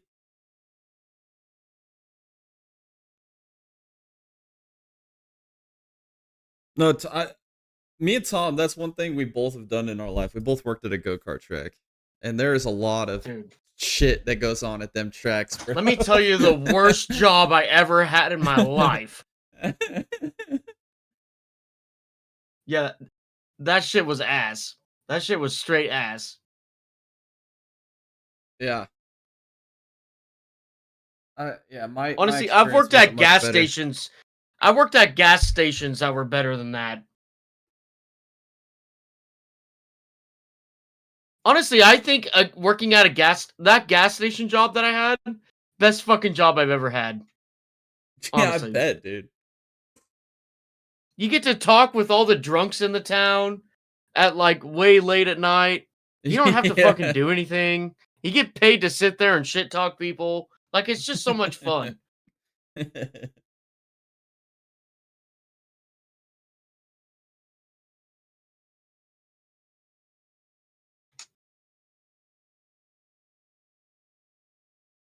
Whoa! Oh, TKO. Oh.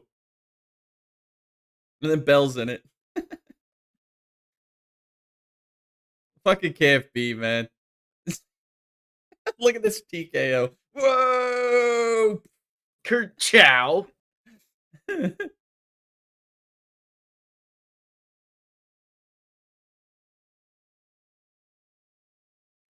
me and my homies shared a track with a family for one session. They were way slower than us, but somehow flipped a cart into the barriers. Like, how the fuck? How, dude? Dude, I've seen some fucked up shit, man. I'm telling you, dude. And you either think you've never seen it all either, man. Like, something new will happen. Yeah, it's either like the fat, egotistical dad that goes out in the go-kart and just like absolutely plows it into the barriers, or it's a friend of the manager that goes out there and thinks that he can do whatever he wants because his friend is the manager. Yeah. Or you'll get those drunk people on like a late night Friday or Saturday. Saturday. The drunks, yeah, dude. Holy shit. Fucking drunks. And they're just fucking stumbling their way to the cart, and you're like, dude, what the fuck, man? Who the fuck's working at the front desk and allowed this fucker in here? And they're just belligerent assholes, and then they just tear up all your shit.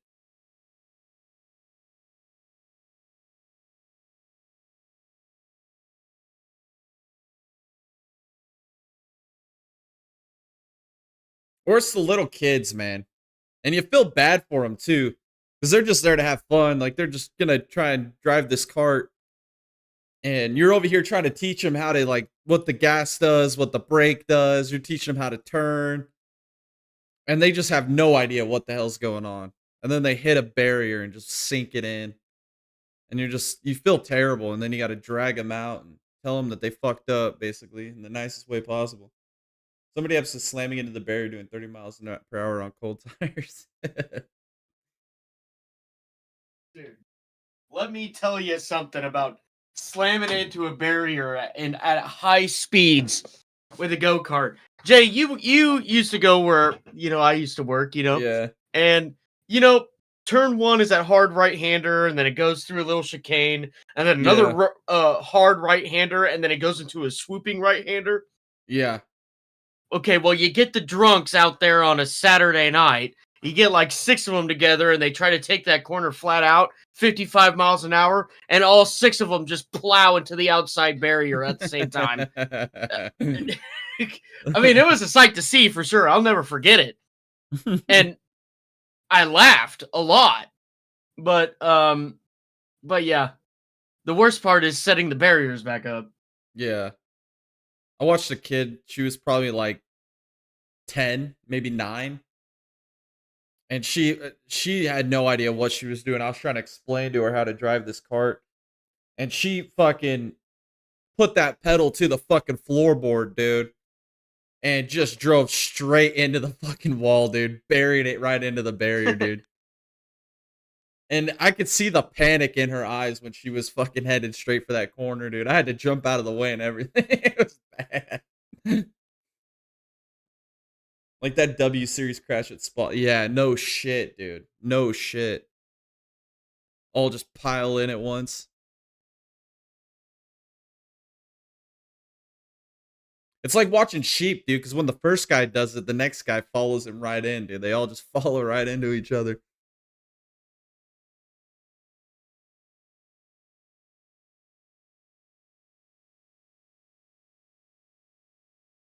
Jesus Christ, dude. Look at it throw him from the car. Yeah, dude. That Why was the fuck in the hilarious. seatbelts, man? I did that one time in a golf cart when I was drunk as fuck. Oh I was my with Donovan. gosh. We're golfing, and we were probably like 12 pack deep, probably, and we're on the back nine. And there's like this transition from like hole like 14 to 15, and you go like there's a shortcut, but you have to like fucking go over these bumps and shit to get there. And I'm like, fuck this, dude. I put the pedal to the metal, dude. We're bouncing over these fucking bumps, dude. And I fucking whipped that bitch hard to the right. And I was like, oh fuck, dude, I'm loose. I fucking hug it back to the left, dude, and I fucking threw myself right out of the fucking car. Fucking Donovan's fucking in the passenger. He stayed in somehow. And then I was with Tony and Jared, and they were laughing their asses off because they were following us. Oh man. I had that one during a company party. I was the only dude who was actually competent, lol.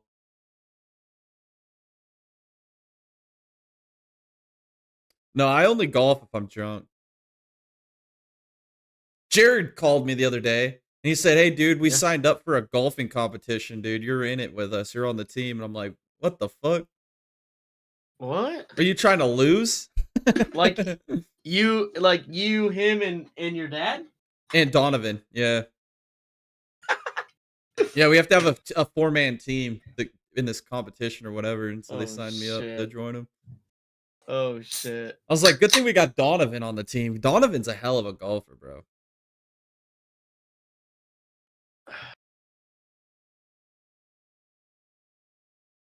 Whoa!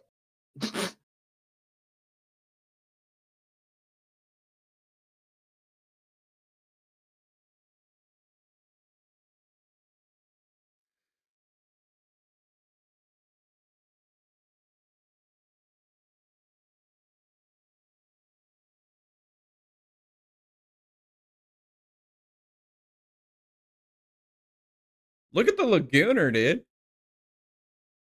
Lagooner.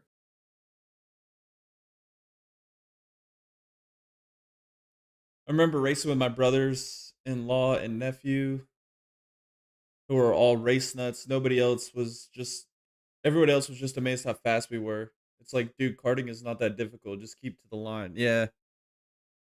That's like when we did the Dega games. Yeah, no shit. We were pooping on them.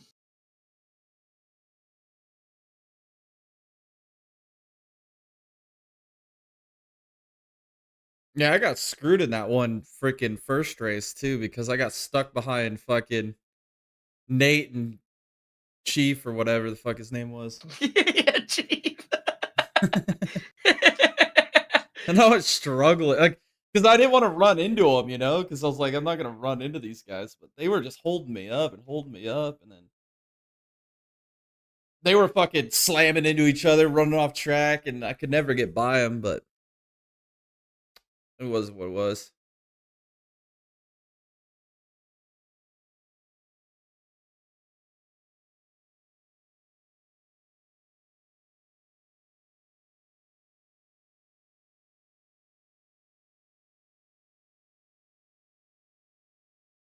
I weigh like 210 pounds. I destroy people who are 150 XD.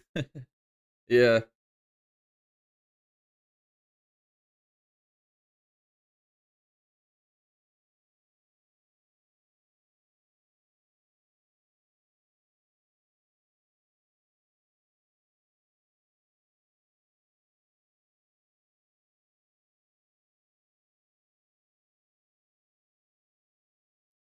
The worst part is when you go-karting and there's fucking women in your race, dude, because they have zero fucking spatial awareness at all, dude.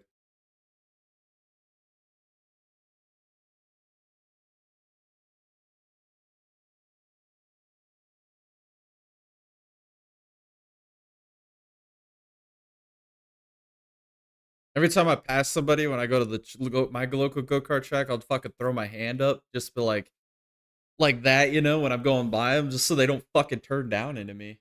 Fucking try and kill us both.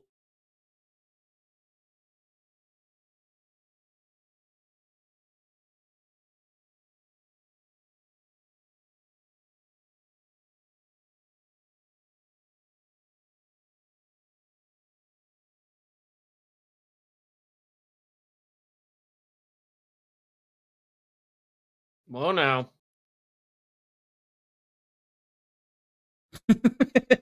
Did he just say that? Let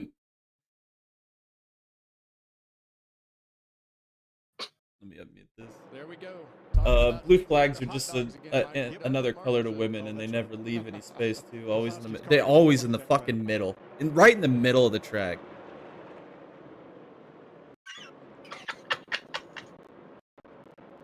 Logano 2.8 seconds back. You get him, Baron. You get him. That's a fucking fact, though, dude. Flags don't mean shit to them. Yeah, that 12 car. I used to be a corner flagman at the go-kart track I was working at, dude, and I'd be throwing flags, bro, and they would just be looking at me like they didn't know what the fuck. Like, I had one chick, dude, I was like, explained it perfectly well in the driver meeting. I'm like, this is what these flags mean. This is what you got to do. Blaney just moved Larson. Look at that shit. And there's like faster traffic coming up behind her, and I throw the blue flag out, so she just stops. Just stopped right in the middle of the track. It almost killed like half the fucking field behind her. I was like, what are you fucking doing? I pulled her aside. I'm like, what are you doing?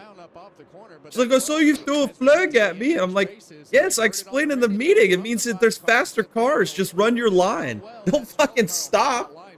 Kevin, how easy is it to lead these laps? You've dominated races before yourself and get complacent out there leading. It's hard to tell yourself, keep up with this racetrack when they're dominating races.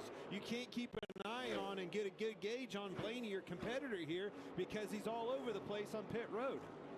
Yeah, I would agree. And so many times you don't have to drive the car over the edge. As we see that contact for the lead right here. Good work, Blaney. Fuck that guy. Blue flags are just, oh yeah, I already read that.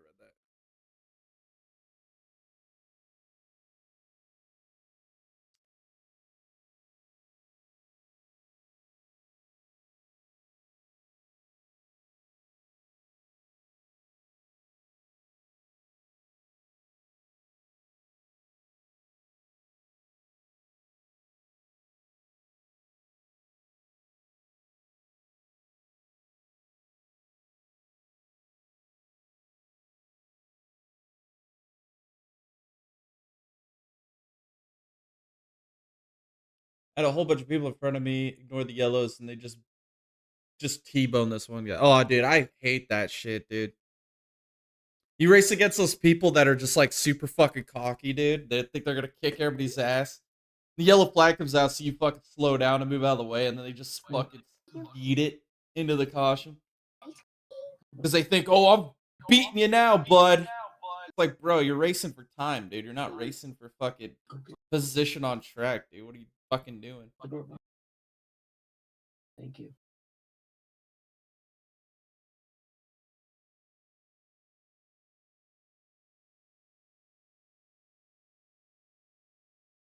Some people's kids, man. Had a Some chick people's screaming her kids. head off for the entire race. She took personal offense to being overtaken.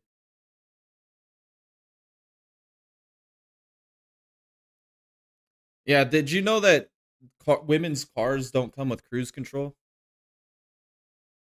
Because all they'd like to do is pace you. I swear to God.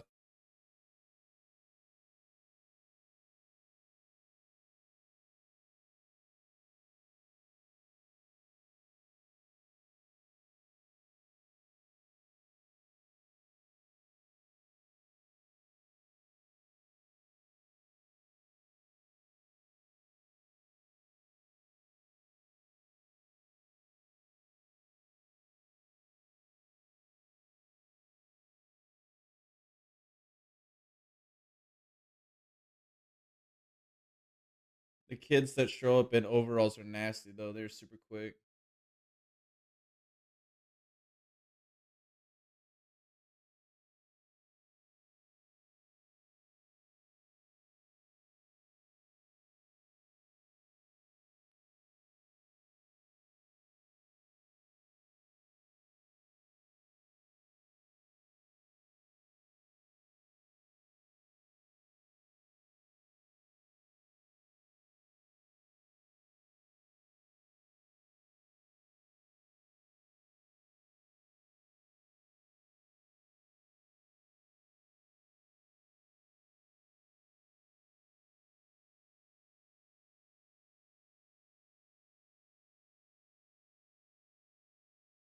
Oh, Kansas.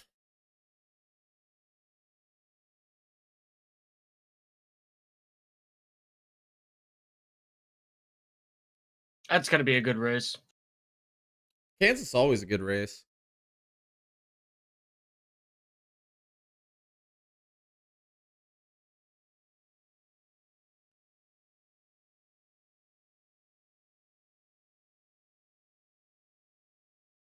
He said the Dominic car all day, dude. He just have to keep passing everybody because his fucking pit crew fucking sucks. They suck hard. There must be DEI hires. Oh, dude, for sure. They got knee pads for their knee pads.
Dude, you're not going to believe what happened to me yesterday. I was in Sam's Club, right? And eating lunch with my family. And I'm sitting there and I'm eating some pretty damn good pizza, you know? And I hear this, "Hey, don't touch my son!"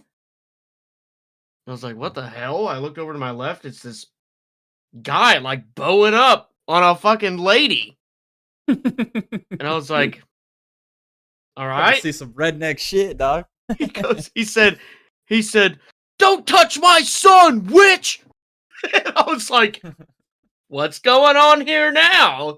He goes, "Touch my son again, bitch!" I was like, dude, I turned to him and I was like, all right, that's enough. You got your point across. And he goes, "She touched my son. She caressed my son." And I was like, I know, I heard you the first 2 times. You made your point. Quit it. Calm down. And she turned to me and she goes, he goes to our church. We talk to him all the time. I don't know what's going on. And I was like, to be honest with you, lady, I really don't give a shit. Yeah, I don't give a fuck. Take it outside. Don't do it in front of all the grandmas and kids here, you know?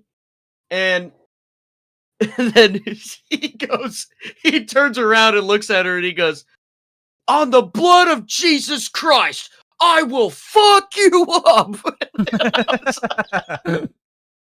I was like, I looked at my wife and I was like, you know, and I said it pretty loud. I was like, you know, I don't have my pistol on me right now and I really don't feel comfortable in this situation. So let's go. So then we started packing up and they're going back and forth. They're continuing to go back and forth. And so as we leave, he goes and gets the freaking manager and brings him over to her. And he's like saying all this stuff about how she's a witch and she's cursed his son. And, you know, on the blood of Jesus Christ, I will fix this. I will make this right. I will make this pure again. And I'm like, yo, let's get the fuck out of here. What are we doing? Like, what the fuck is happening right now? Dude, I'm like, I have no fucking clue. That guy was a little fucked up in the head. I'll say that much. Oh, I'm sure, dude. You're a little schizophrenic for sure. That witch comment though was pretty funny. I'm not gonna lie. Don't touch my son, witch! Hey, witch! On the blood of Jesus Christ, I will fuck you up. Dude, I looked at my wife. Southerners, bro. What the hell?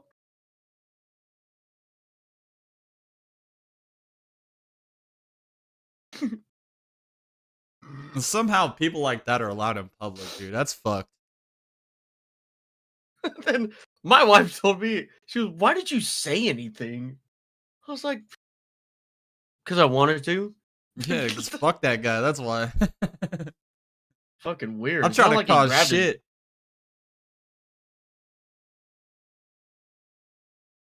It's not like she grabbed his junk or anything.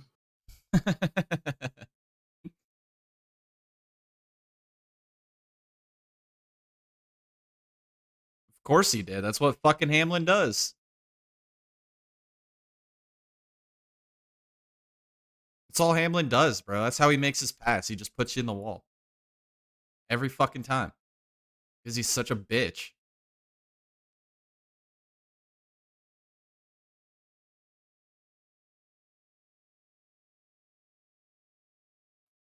Oh, fucking KFB, dude. Whoa. Driving an absolute dump truck. Yeah, fucking brick.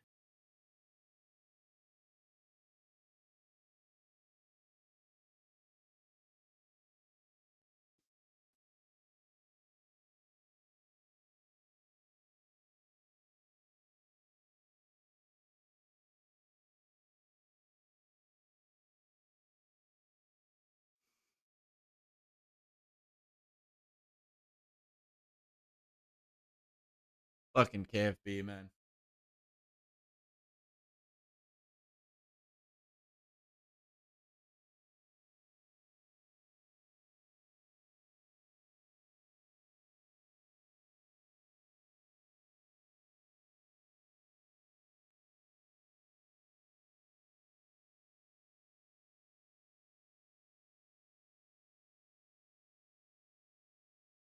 Nothing stops Ray. Except for the allocations. Yeah. Nothing stopped your Uncle Andy, too.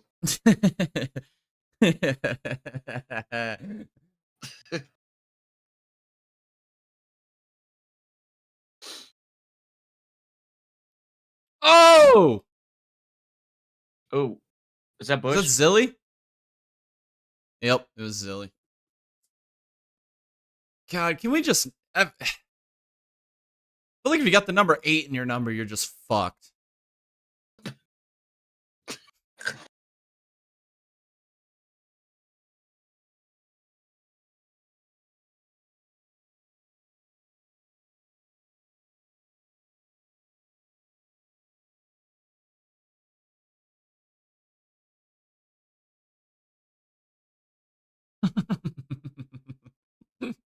I like that commercial, dude.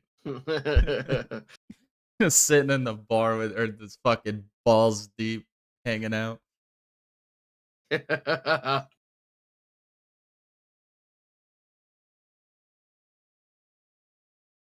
Oh, Blaney lost the race now.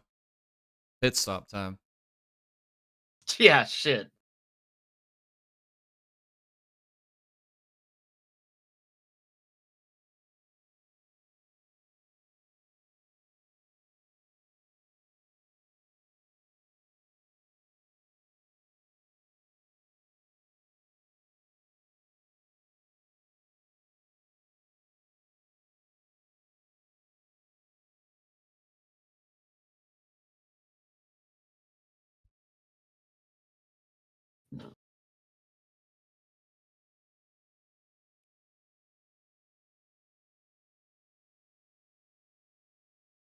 Oh, I would. Get your fucking shit together.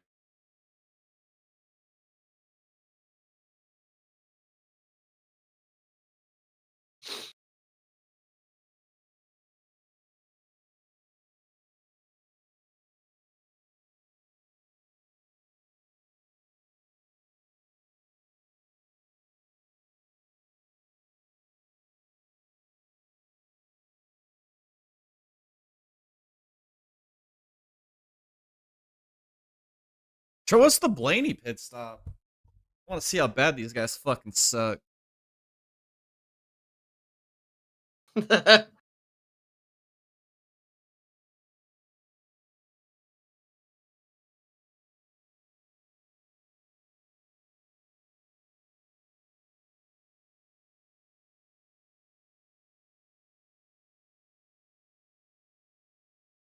it wasn't too bad that time.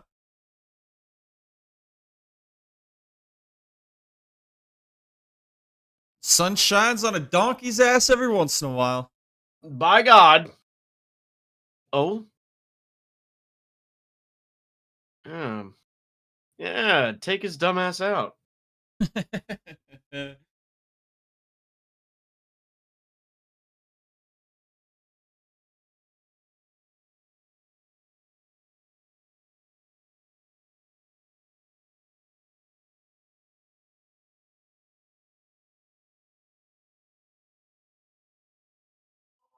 Fuck. Oh, there goes down. Gravity. Goes reality.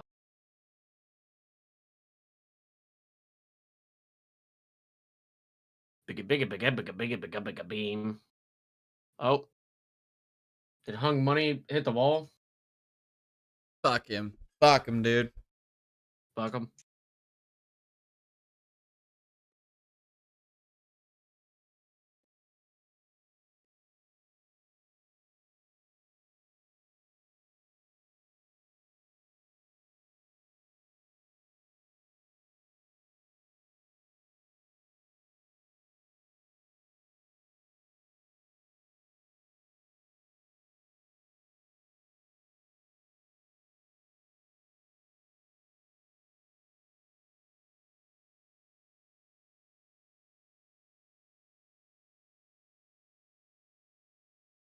Wow. The IndyCar race after the Cup race. That's a first. At the beach? At the beach.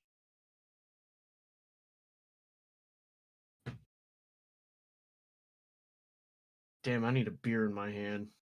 I was thinking the same fucking thing, dude.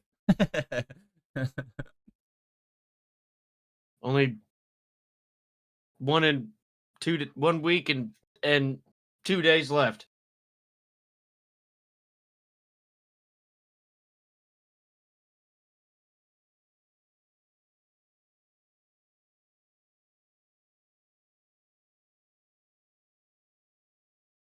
Fuck.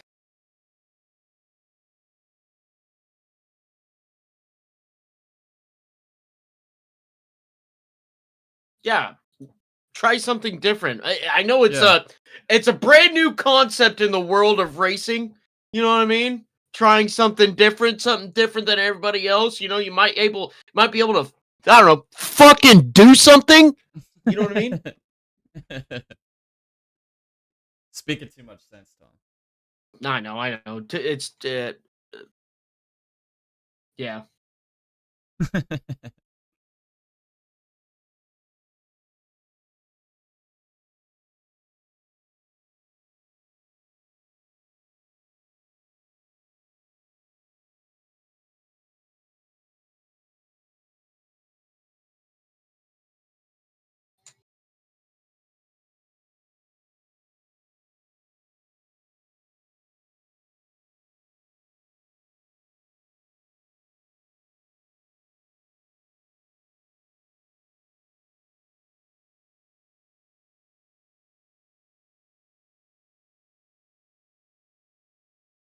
All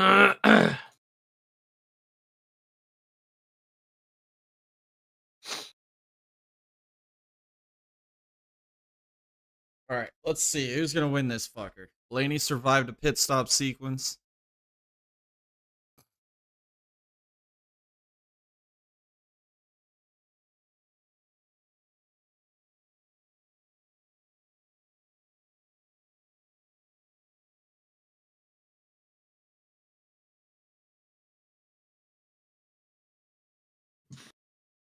Inside hasn't been able to restart all day.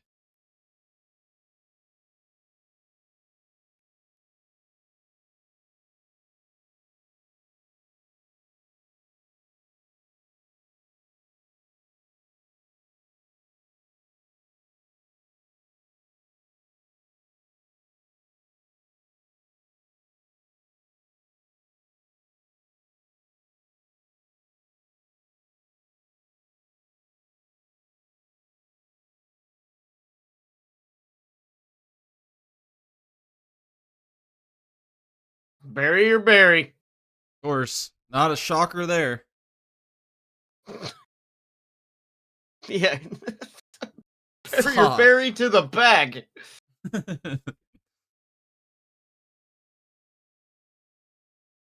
Astute observation there, Clint.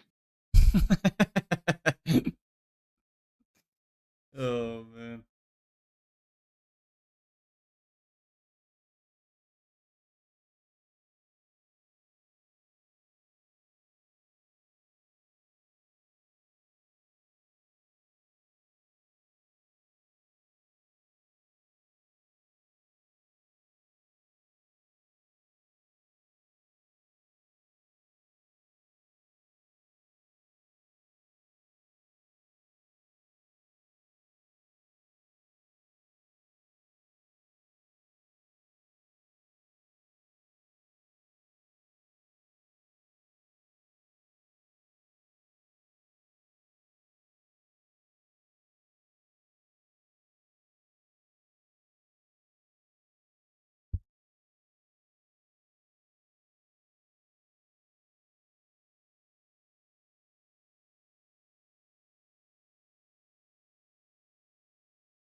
Yeah, great replay. It was intense. That was a great replay. There we go. Hey, it's the gag man. He just straight up tried to take him out. Hell yeah. Look at the gag man. It was over before it started, Harvick. Don't act all fucking surprised. Fuck.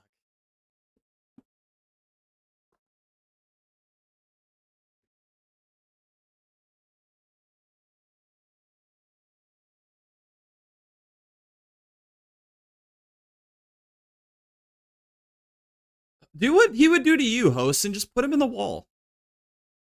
You know, if roles reversed right here, he would put you right in that fucking wall. That's right. I just don't understand why people don't race him back like that. You know what I mean? Like, Yeah, he does it exactly. to everybody, and everybody just doesn't race him that way Everybody back. fucking cheered when Chase Elliott did it. Why is it a crime when Hocevar does it? Yeah.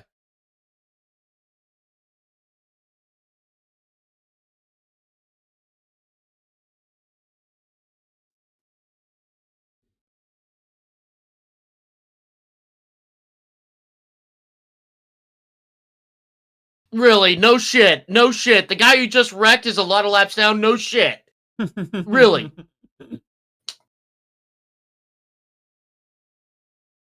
Make way, motherfuckers. We got a genius here. He's got more ridges on his brain than anybody else.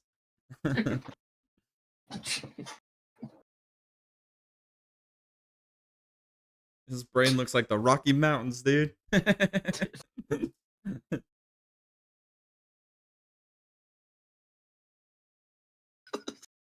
Jesus Christ.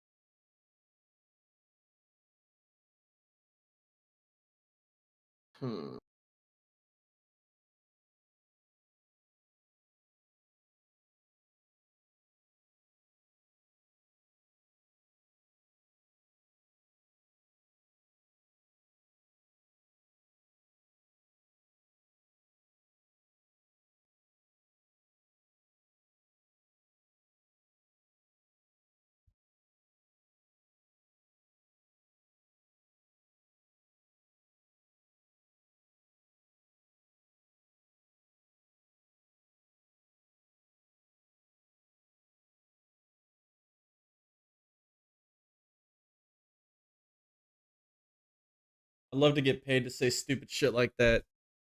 Facts. That's the life goal right there, man. In most countries, we elect Hell people like yeah. that.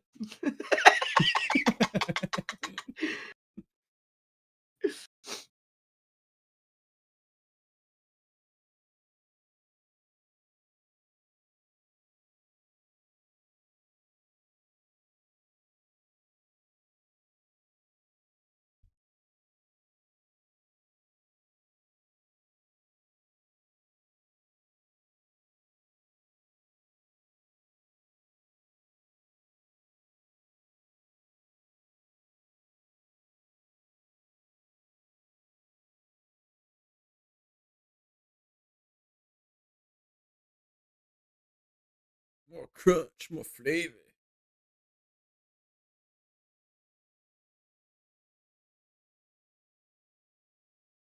It's crazy how every fucking fast food restaurant pretends like their chicken sandwich is the best chicken sandwich there ever was.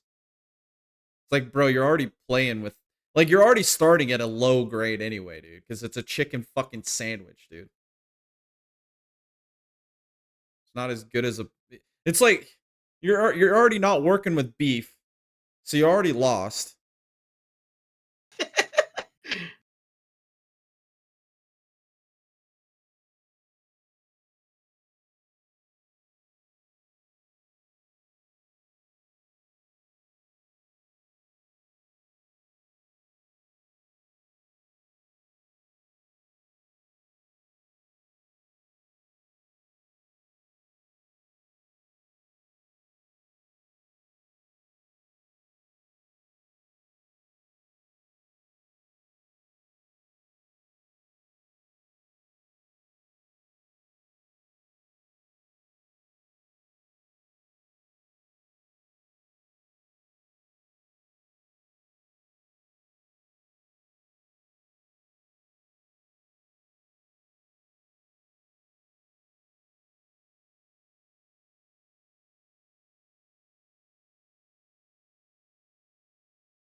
My ass. It's chapped.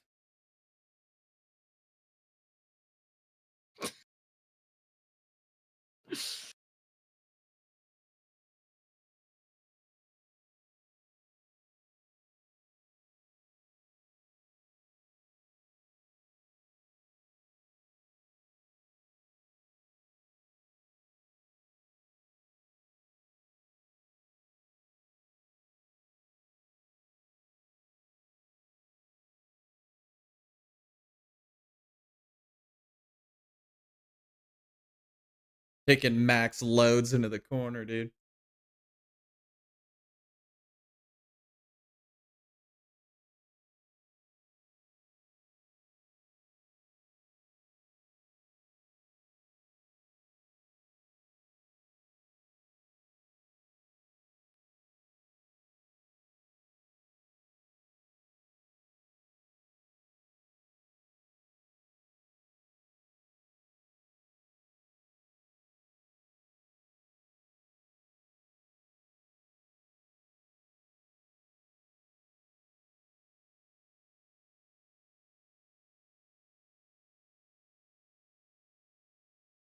Come on, Hosen. Get by fucking Dicky already, man.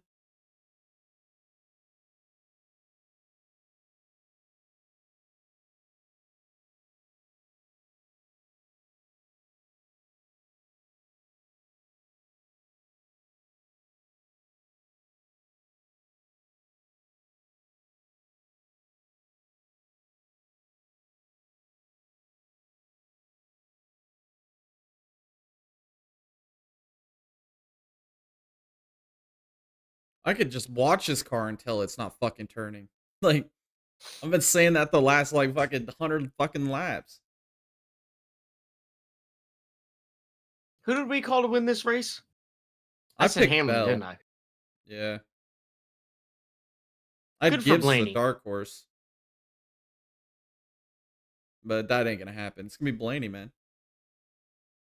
Even with this pit crew completely trying to fuck him. They're pretty good at the fucking part. You know what I mean? They are, dude. Fuck, dude. They are the fuck masters, dude.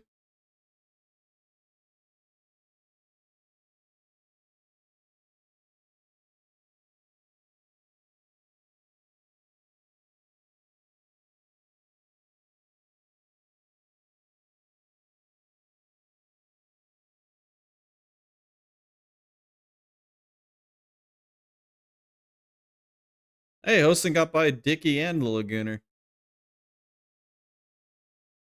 Wow.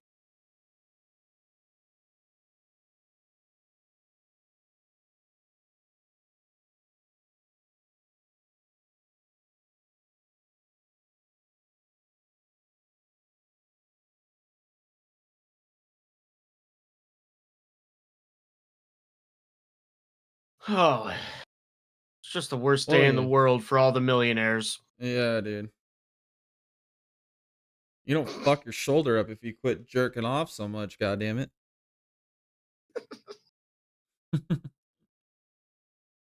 Now that's what I'm talking about. That's the sport I can get behind. Working out your penis bone, you know?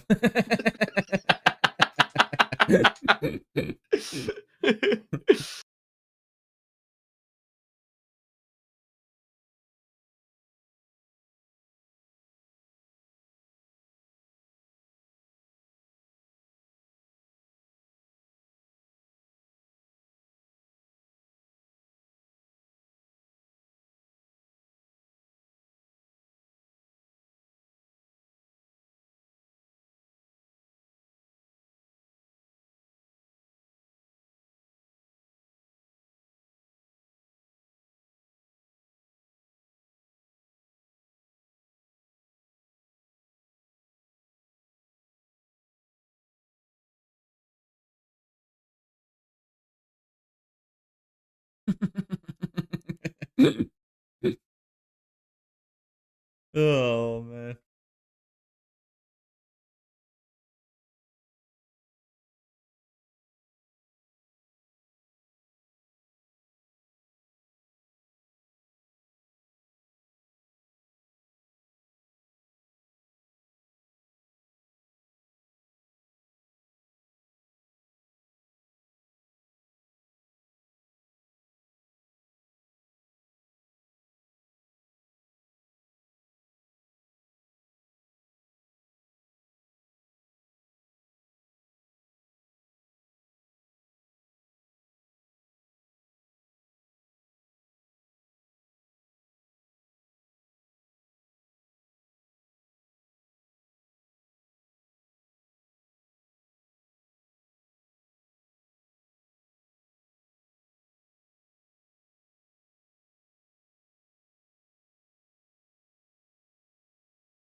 He's been working him over for the last like 50 laps. Hasn't been able to get by him.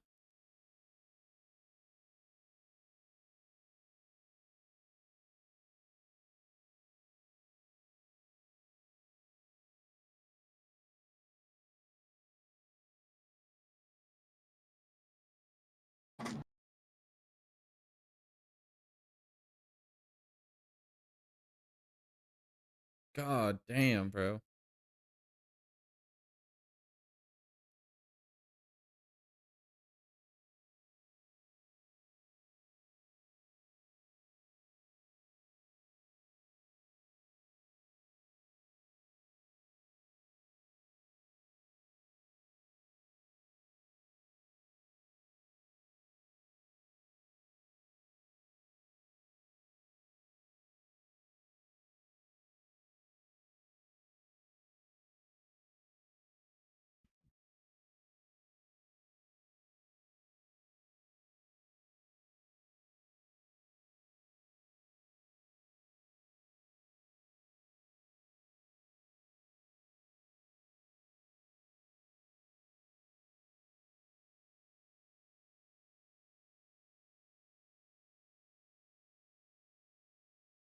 much for you to be off, and especially here at Bristol. Sure doesn't.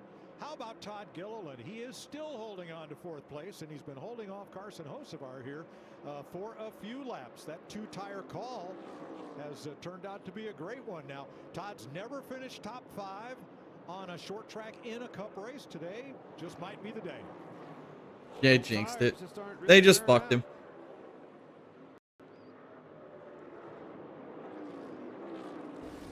Well, it's like we talked at the beginning of the race. They were just, there were 2 cars, Chase Elliott and can't remember the other right now or Josh Berry, that stayed out and didn't take tires and were able to keep themselves up in the front of the pack, and that really allowed decision like they made with this 34 car and Todd Gilliland to be able to take that chance, and it's paying off for him big time. Yeah, great run for the 3rd generation driver. All right, Blaney underneath his teammate Austin Cindric. The 17th place car now draws a Look who's in front of Blaney now. Fucking Osama bin Suarez is up there. Larson now 3.5 seconds back in 3rd.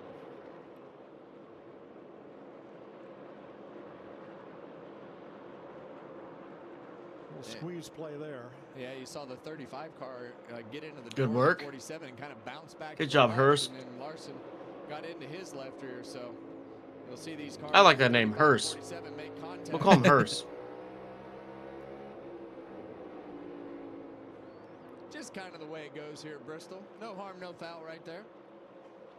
Ryan Blaney had a 3.2 second lead before getting into the traffic, his largest of the day. Whoa. Currently, Larry, he's 1.3 seconds. What just happened there to Blaney? That is shrinking a bit. We went way up the track. Was it Osama? Whoa! And that cut Blaney's lead from almost 2 seconds in half. Well, think about this, guys. When this car qualified yesterday, and you opened the show with this, Mike, his first lap as we go on board with Ryan Blaney. Oh, he's got 3 cars in front of him. Oh. But the thing that you talked about, his first qualifying lap, sideways. Made it work the second lap. Clint, you talked about the back of that car moving around and him starting to struggle with it, and then bam, that moment happens right there. Well, Larry, that moment almost made my trends come to fruition. But I have caught an audible. I'm not going to tell you about Bristol trends. I looked at the first 7 races of 2026, Daytona to Martinsville. We've had 1 overtime. That was at Echo Park Speedway in Atlanta. But the average of the last caution, 39 laps to go. That would be lap 461 here at Bristol today, which is about 2 laps from now. 2 laps from now, okay. I like your trends, but I like what I'm seeing out of Gibbs. Here's your opportunity, kid. Go to the whip. Run him down.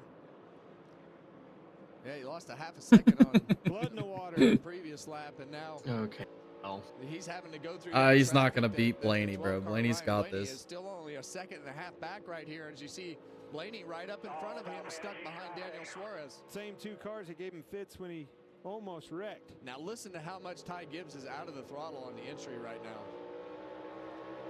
Leave it now to Larson, everything front. This is all about managing traffic as efficient as you can be. Yeah, and right now the trick is lose as little time as possible, right? Like when you get to a lap car, if you can get to him just a couple tenths better than Ryan Blaney gets to him, then you're going to make up ground. But Blaney's struggling up there in front of him, Clint. You can see he's the next car on the bottom of the racetrack. So Ryan Blaney is not having success getting through that group of cars.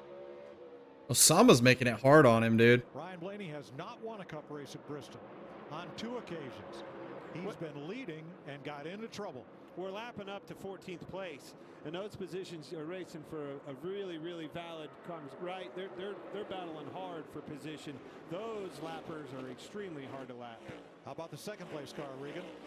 Well, Mike, just to add on what Ty Gibbs is doing right now, since the start of this run, crew chief Tyler Yep, Gilliland lost the top 5. They fucking jinxed him, dude. out the radio buttons telling him, run your race, run your pace, manage your tires. This is still going to be a long run, and he's been doing a very nice job of that. We'll have to see if it was enough to be able to catch that 12 car. He's got 34 laps to do it. Not what he wanted to see there. No.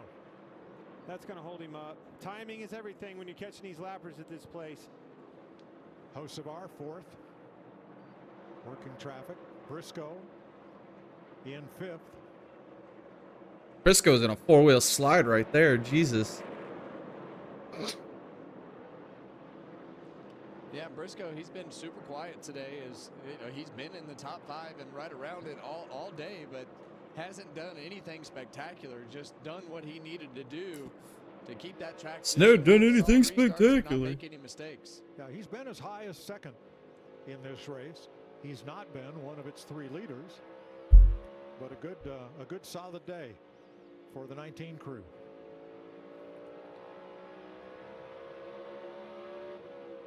Ty Gibbs, Carson Hocevar in that top 5, both gunning for their first career win. Well, as is Todd Gilliland. I wouldn't call him a favorite, but I wouldn't count anybody out right now. No, and you see Denny Hamlin on the inside right there, and I think Todd, he's starting to fade just a little bit with those 2 tires, but in the end, I still think this is going to work out to be a way better finish for them than what they would have had if they didn't make that call. Tyler Reddick comes into the picture in the 45. Those 2 tires were finally giving up. Left side. His average running position today has been 19th, and here he is inside the top 10 because of that call. Wow. Hey, the leader just got held up Whoa. behind Keselowski. Watch this. Look at this. Oh, come on, guys. Yeah, big slip slide. Holy shit, is Gibbs going to get his first win? No way. Blaney's struggling with that race car right now, but there's no way he's losing this race.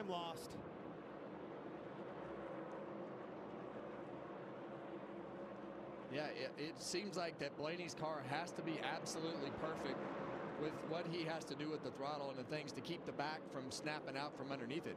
Makes it turn really well, but if he doesn't get it perfect, that back snaps out from underneath it. And I've been watching him for about the last 10 laps since we saw that slip up down in 1. He's made an adjustment, Kevin, and moved up to the outside of the racetrack. Doesn't trust that bottom anymore.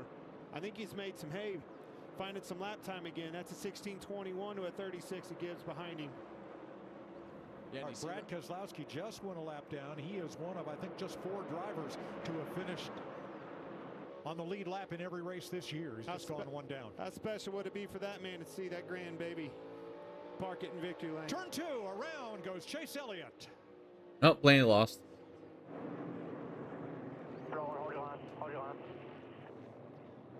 And Larry, that changes everything. Yes, it does, Mike, because we basically Blaney just lost, dude. 90 laps on these tires right here. That fucking we only sucks. have 13 drivers on the lead lap. I think you're going to see it all over the place.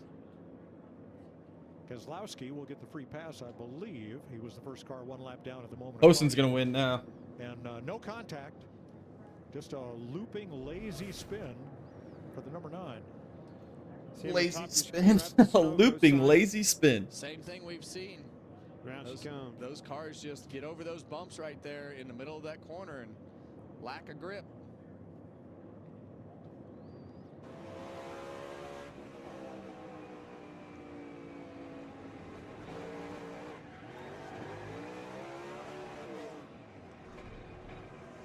Never quit Good driving work. it. Nope. He stood on the gas, perfect 360, 100-mile-an-hour slide. He was 17th, 1 lap down. Well, this is going to get interesting, guys, because I think, to Larry's point, I think you're going to see 2 tires. You're going to have guys. I don't think he pit at all here. Stay out. Kevin? Well, I think as all over the place, that was a long way to run. All right, now here's the radio of Ty Gibbs. I don't want to give up track position at all. I feel you. That's what I was thinking too. I don't pit. Does that mean you don't want to give it up in the pits, or are you staying out? All right, now there's only 13 lead lap cars. You don't pit here. Cars up front like Ty Gibbs, I'm probably going to stay out because we are not going to have that many laps to go, and I think that's what Ty's thinking. Look what we've seen all day. 21, Josh Berry, Gilliland. Don't pit. The counter to that is there's not that many. Blaney pitted. Your leader pitted. What the fuck are we doing? Might have time to get back up to the front. Josh. For Kyle Larson, the decision was to Why would you pit? And get tires as they come into the pit stall. Decision is to call for The one place that Blaney can lose this race is on fucking pit road. know this, and we do it anyway. Ryan Blaney making his way around turns 3 and 4 all the way. How many fucking smooth-brained operators are in this fucking sport, dude? Told the team that, and the question was, do you want to do code word number 7? He said yes, so obviously No, we're doing code number jerky Jack in the Box is what we're doing. Only 8 of the 13 lead lap cars stopped. Kyle Larson's gonna Look, he lost the spot. so he will be 6th in the running order because Ty Gibbs Like 2 of them, and he's still. so did Hocevar, Briscoe, Hamlin. Dude, you can't make this up, bro. How dumb do you have to fucking be? Oh my god. I told you Blaney was losing this race when that caution came out. I fucking knew it, dude. Beat him out of the pits. Talking about Blaney. Yes, he did. Blaney lost several positions there. So 5 cars stayed out, correct? Correct. Oh, what do you think, Kevin? Well, I think that's the best case scenario for Whoa. Ty Gibbs. I know in his Oh, fuck. to get I'm through dying. the first lap, to be able to hold them off on the clean racetrack on the restart. So that's where those new tires really come into play. Track trucks out doing a bit of sweep up. Can't make it up. You can't make this up, ladies and gentlemen. 5 car took 2 tires. That's one reason Blaney lost a position to him. Well, who do you want to be? The fellows with the track position up front or the fellows with the new tires about 4 rows back? I want to be this kid sitting in that 54 car. I told him on the pre-race there, Kevin, tell me you're going to win this race today in Bristol. And he said, by golly, I'm going to win it. Yeah, well, it's all going to come down to this restart right here. If he can fire off and get himself in a position. Where's to where Blaney he can now? clear the pack, Fucking last. I think that fucking the tires will dumpster? be fine. I don't know. Larson back there on 2 tires, I think. I knew Blaney's right when that coming caution like a came out, I freight train, fucking said it. He's gonna lose to now. the front, and it's all going to see how it cycles out when they fan out in turns 1 and 2. All right, the 2 drivers up front have never won a cup race. Do we see a first-time winner here today? My heart tells me I hope so, Yeah. but my brain tells me, man, he's gonna have to have a perfect restart, and he's gonna have to run off and hide. But don't a bit of racing. Probably might see a caution here. All hell's gonna break loose. Is what I'm trying to tell you, folks. The last fellow to do it, to be the last first-time winner at Bristol was Kurt Busch or Jack Roush.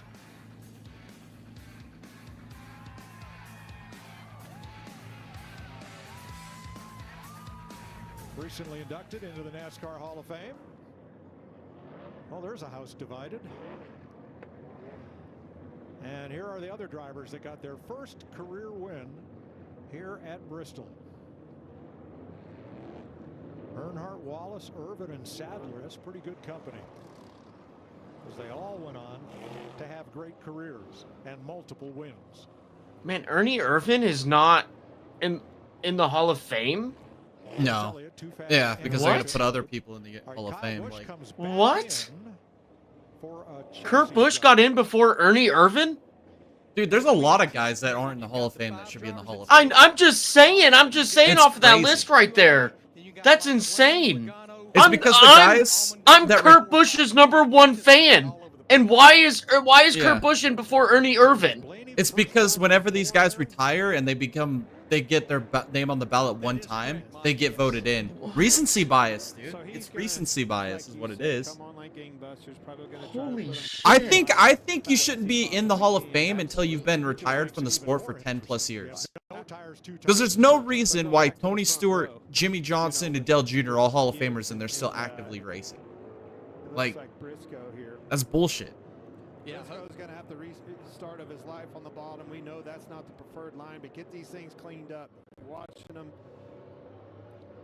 And I think, Hocevar knows that bottom lane, especially on these used tires, is not the place to be. And I think that's... God, dude, I think it'd really be gonna fucking come down hilarious to if how many Hosen cars steals Kyle this Larson fucking can lane. pass on the outside. I don't like where Blaney is on the bottom. That's exactly right. I kind of agree with you there. If we don't have a big bump and run right here, I will be amazed. Well, you'll have to. If you're talking about Blaney, it's your only option.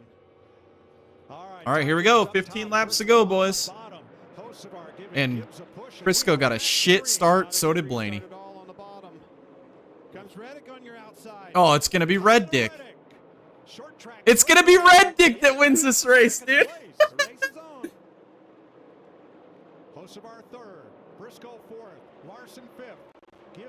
Hocevar, a boot going into one. Yeah, and I think the thing that Ty Gibbs just doesn't want to see right now is that 5 car get clear any sooner. Oh, Larson's into third. Oh my Reddick God. to the lead. For the lead on the bottom of the racetrack.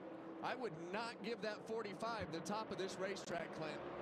Blaney around the outside of Hocevar and Briscoe to come up to 4th. Dude, Reddick's gonna win this race, bro. He's unstoppable this year, dude. We're going to have a handful of this 5 as soon as they come down into turn 1. The 5 with 2 tires, the 12 with 4 tires, and they are closing on the lead duo side by side. Where does Larson go? He holds the top. God, Blaney is flying right now, dude. Holy shit. Make that baby wide. Do not slip a tire. Starting to come in on the outside for Gibbs a little bit. It's a good lap right there. Yeah. Reddick's done. With those used tires is the front tires just don't turn like those sticker tires do for a few laps. And as many laps as they had. 10 to go. The last 2 laps have been pretty good. Still feel like that 12 car is going to have the best advantage on those 4 tires, but it's just going to come down to whether or not he can get by this 5. Why would Larson go to the bottom? What the fuck is he doing? The bottom as Gibbs runs the top. Blaney is there. Blaney goes to the bottom, hunting 2nd place. He's got the 4 new tires. Comes off turn 2, even with Larson. We're going to sends it. I was comfortable with the 5, but the 12s run better on the bottom all day long than the 5 has. A little bit loose right there for Ryan Blaney off of turn 4. So he's got the grip though in 1 and 2. Race door. Is Gibbs finally gonna do it? That's what Gibbs wants to see. Stay door to door. The bottom lane is open for Blaney if he can get. Oh, dude, it's gonna be Blaney, bro. So close to being able to clear him right there up off the corner. I don't know. Clear him this time, Clint. Oh, it's Blaney's got this, dude. That puts Ty Gibbs in a bad spot right here. That 12 car is so fast on the bottom of this racetrack. 6 to go. Blaney's got it, dude. It's all Blaney. You dare go down and blocking though. Stay right there in your line. This will be the first time I've ever seen somebody pit at the end of the race and actually win. Yeah, I mean that's your only defense right here is to try to run the top of the racetrack. Oh, Blaney got loose. Great corner. 5 to go. What a race. Ty Gibbs trying to hold on for his first ever Cup. Oh, Blaney parked it on low. Oh yeah, Blaney's lost it, dude. Gibbs is gonna win. Almost got into Blaney in that last corner. Holy shit. Oh, Larson's in the wall. Yeah, well, he got into the back of that 12 No car. fucking doubt there. Hung money. Tried to check up and Larson hit him. Hit your marks, kid. 3.5 laps to go. Ty Gibbs has an O'Reilly. Oh, he lost. It's all fucking over now. Caution in turn 1. Riley Herbst brings out the yellow and will have to do it all over again. Well, that is not what. They don't ever come easy, do they, Kev? That is not what Ty Gibbs wanted to see right there. I mean, the one car that can really make the bottom of the racetrack work is that 12 car of Ryan Blaney. So it's all going to come down to the launch right here and how much distance you can give yourself to the 12 car of Blaney. But good news is he's on used tires now, so he's got hot tires as well. So, Larry, we're headed for green-white checker. We've got 15 cars on the lead lap. If I'm in the top 5, I can't hear you. I'm loading pit equipment. I'm already putting it in a truck. I'm with you. Now, those way at the back, why not? Come try to make something happen. What a run, though. What a race between Ty Gibbs, Ryan Blaney, and Kyle Larson. Let's go back and see what happened to cause the yellow. I think I've seen these 2 cars. Oh, it's KFB. Oh, goodness. Oh, no, this is all hurt. Here, boys. Yeah. That was a payback. That was 185 laps in the making. Yeah, not the best. I don't think Busch intentionally tried to wreck him, dude. That was all Herbst. Gibbs is going to have the preferred line on the outside. You don't want to give him that bottom with the tires. You're right, Kevin. But you're going to have the restart of your life, a jump. Oh, you have to give him the bottom. You just know that he's going to be as good on the bottom as anybody. So, all right, Austin Cindric is the free pass. Here is some radio from 4th place, Tyler Reddick. Not happy with this choice I made there. Gave up the lead. I mean, all good, all good. Still, good day, big picture. That's a hell of a fight, but it's not over. those guys are all wanting to win pretty bad in front of you, so. And he got up there. He had a shot to win it. So I think they've had a great day. I know he's hard on himself. Every driver is, but they're going to come out of here with a successful day. Well, they've run better here today than they ever have. Yes. So big improvement for Reddick. And everybody knows that they needed to get better on the short tracks, and they've done that. Well, what you have to win championships, I mean, Kevin, you know this better than anybody. Consistency, and that's what you're seeing with the 45 team. You see the I still think maturity, Blaney wins. Communication there, driver, crew chief, they're believing in each other. I made a mistake. No, you didn't. It's fine. Keep going. Think big picture. Championship caliber all the way. 45 car. So 3 cars stopped for tires: Keselowski, Suarez, and Hamlin. So in case you missed it, before we go to overtime, Ricky Stenhouse Jr. into Brad Keselowski, lap 62.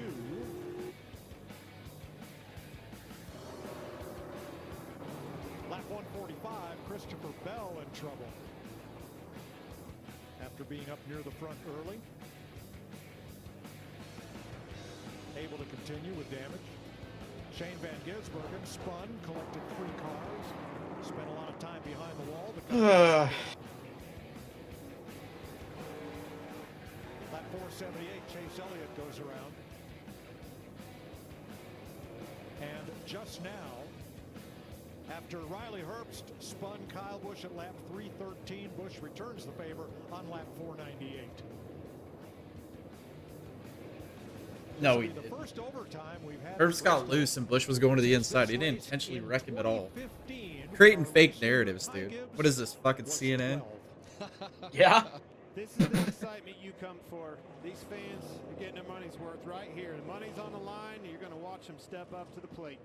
This has been a great battle of strategies and race drivers who refuse to lose. A couple of them that started on the front row, restarted. Gibbs gonna take top. Blaney's gonna take bottom. Blaney's gonna roll right around him on this Kosovar restart. currently It's has over. dropped back to 7th, but Ty Gibbs is in control. Now, he was last on pit road 95 laps earlier than Ryan Blaney getting those 4 tires. But I think that this right here, you just don't want to play any games, Clint. As soon as I get to the first white line, I'm going. Because I think that's your best case, is that you got to have a car length or so by the time you get to turn 1.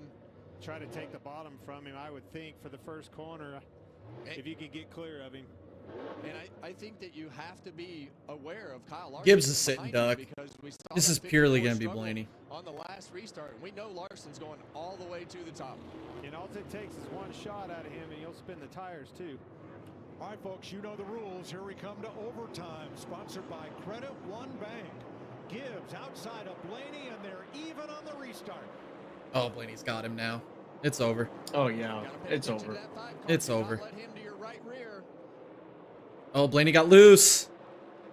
Great job by Ty Gibbs so far. Just don't need to slip up. Right. Oh, he made a mistake. White flag. 3 wide behind him. White It's gonna be a drag race to the start finish line.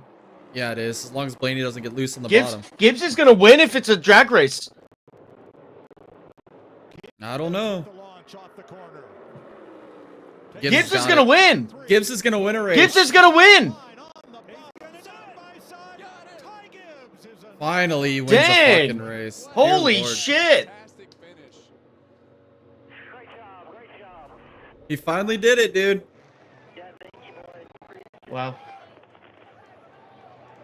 Actually, wow. Actually, wow. That was my dark horse pick too.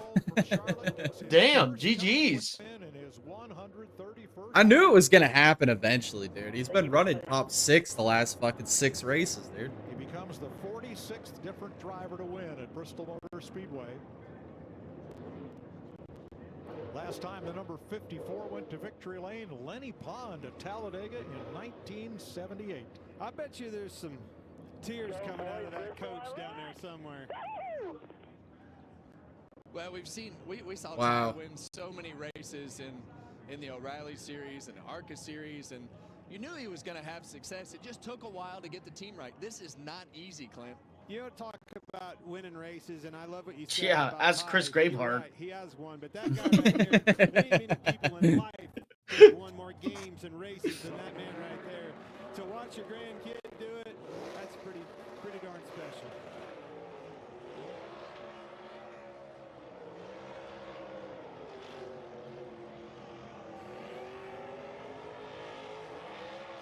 That's a big accomplishment. It really is.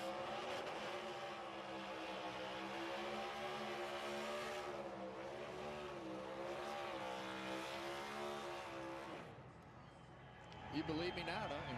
Later, dudes. Hey, good seeing you, Baron. Thanks for joining us, man. Yeah, Have a good rest of your weekend, man.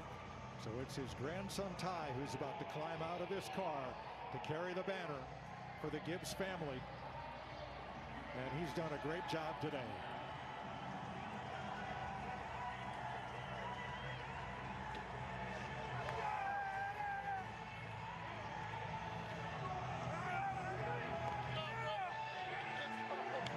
I can't believe he actually hung on there, dude. I thought he'd sit Doug. Yeah. Well, I think what cost Blaney the win is he got loose going into turn 3 with 2 to go. And he never could get it back together to get the momentum to carry himself forward.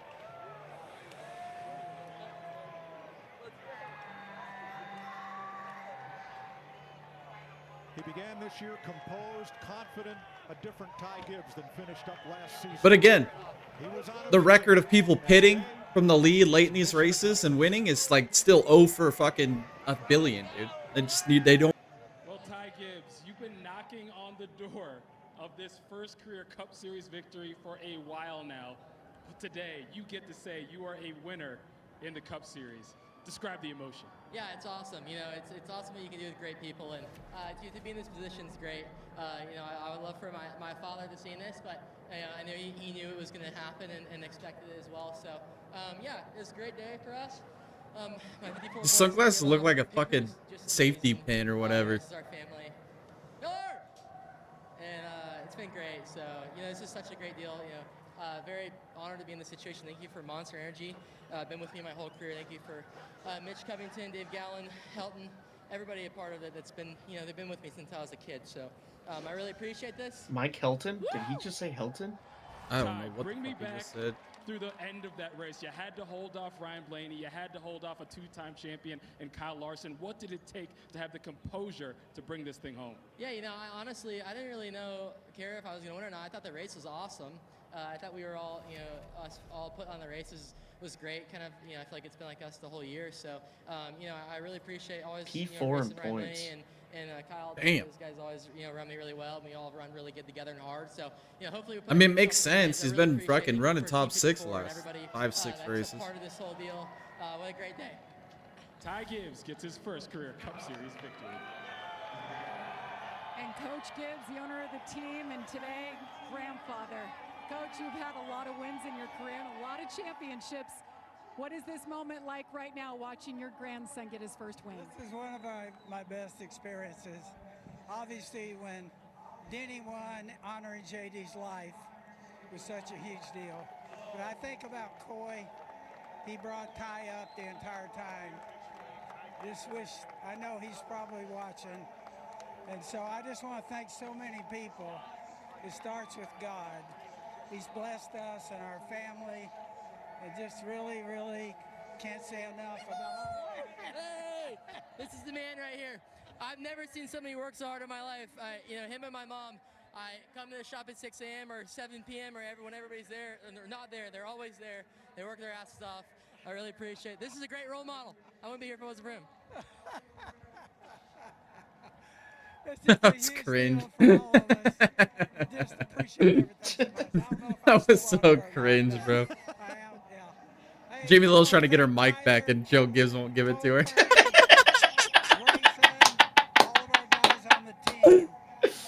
She keeps looking at the mic like, give me the fucking mic, old man. Thank y'all so much for us being able to enjoy this. It's one of the great blessings I've had. Gibbs just took over the interview. Send it over to Regan, okay? Okay, Regan, do something for a change.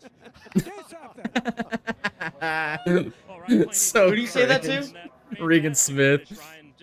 Oh man, dude, she was fucking eyeing that mic, bro. She was butthurt over that. Anything that last green white checkered you could have done different?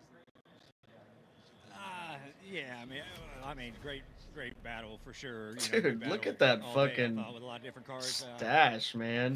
He's probably hiding the trailer trash rash with that stash. You know what I mean? Yeah, no shit, dude. Before the last yellow, and No shit. side by side with Ty, and I just slipped getting in there. It was really easy to slip off the bottom, and that kind of cost me some time. And then, yeah, I don't know. I mean, gave it my best shot the last restart. Got a good restart, and it was close, but just couldn't get it done. But proud of the effort by all the 12 folks.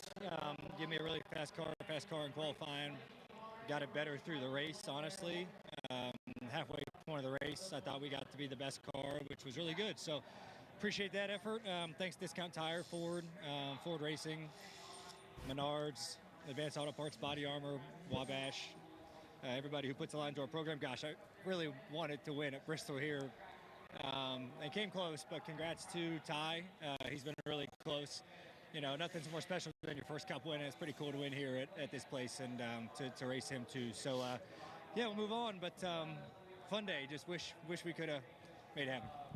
Thanks, Ryan. Thanks, Regan. I love that Ty took the checkered flag and brought it straight to his mom. Mama. Want to see it again? Oh my God. Yeah, absolutely. All right. There's not much that you can ask for better than this. All right, here's the overtime restart. Blaney messed up going into 3. Well, we knew That's that the way Ty it lost needed the to race. get a good launch right here. And I knew he was going to because of the preferred line, and he did. But look how much better the 12 was than even Briscoe behind him. Yeah, it was a decent 1 and 2, but it was in turn 3. It felt like it's where he lost. Kyle Larson get to that outside quarter panel. Larson can be like a gnat. He shows up in places that you never expect. And right here, Maybe not. Maybe I missed it. Maybe it was off of turn 2. He just didn't get enough momentum off 2. In the groove and not doing anything outside of what he needed to. And overall, Oh, he backed his corner up big time right there in turn 3. 3 and great drive off turn 4 to win the race. I mean, a door-to-door finish after 500 laps at Bristol. You can't say enough about the kid, and you can't be happier for this kid, right? But you can't hurt any more for Blaney. I mean, the day he had the ups and downs and everything, that's what racing is all about. On the way to victory lane. That's cool. Family tradition. Josh is with the third place finisher. Well, Kyle Larson led 284 laps, a strong Oh, start. here's hung money. What more did you need in the end to be able to contend for the win here? Yeah, I mean, Blaney had by far the Oh, I needed talent. Probably some a bigger set of nuts, maybe. laps and get those stage wins, and yeah, so that was good. Happy about all of that. Just knew it was going to be difficult to hold him off ever, and seemed like every restart he could just plow right through the field and get to second, and then was just really fast. So yeah, and then Ty got strong there the last run too. That was probably my worst run, I think. We were making some adjustments at that point, and I just got a little bit out of the track, and yeah, they were just better than me. So and then the strategy got kind of crazy there at the end, and we took the third place car and finished third. So happy with the points earned today, and you'll look forward to next week. Larson comes home third, Regan. Well, Tyler Reddick starts second today, ends up fourth. There's a lot that happened, though, in the middle that had to overcome a speed and Why does he always look like he's like 45 fucking worn out? Come back from that. How does this one feel? It feels really good, Regan. Yeah, unfortunately for us, miscommunication. Before that first pit sequence, and just had my wrong mark. So it was a really good bounce back for a Comparion Toyota Camry. Billy, everybody on this 45 team did a really good job, and yeah, we had to fight for it all day long. We had more speed this time around, which was great, but unfortunately still kind of fighting brake and steering issues along the way. So it was a very physical day inside the race car. He's not gonna make the corner. You see his mom just rocking around in the car while he's spurting out all the way up the ramp.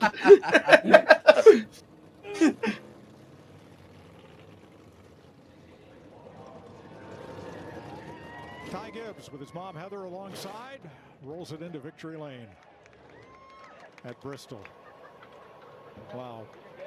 You saw Denny Hamlin come over, congratulate him, a couple other drivers as he was rolling into victory lane.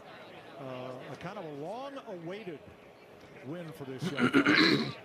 Very long awaited.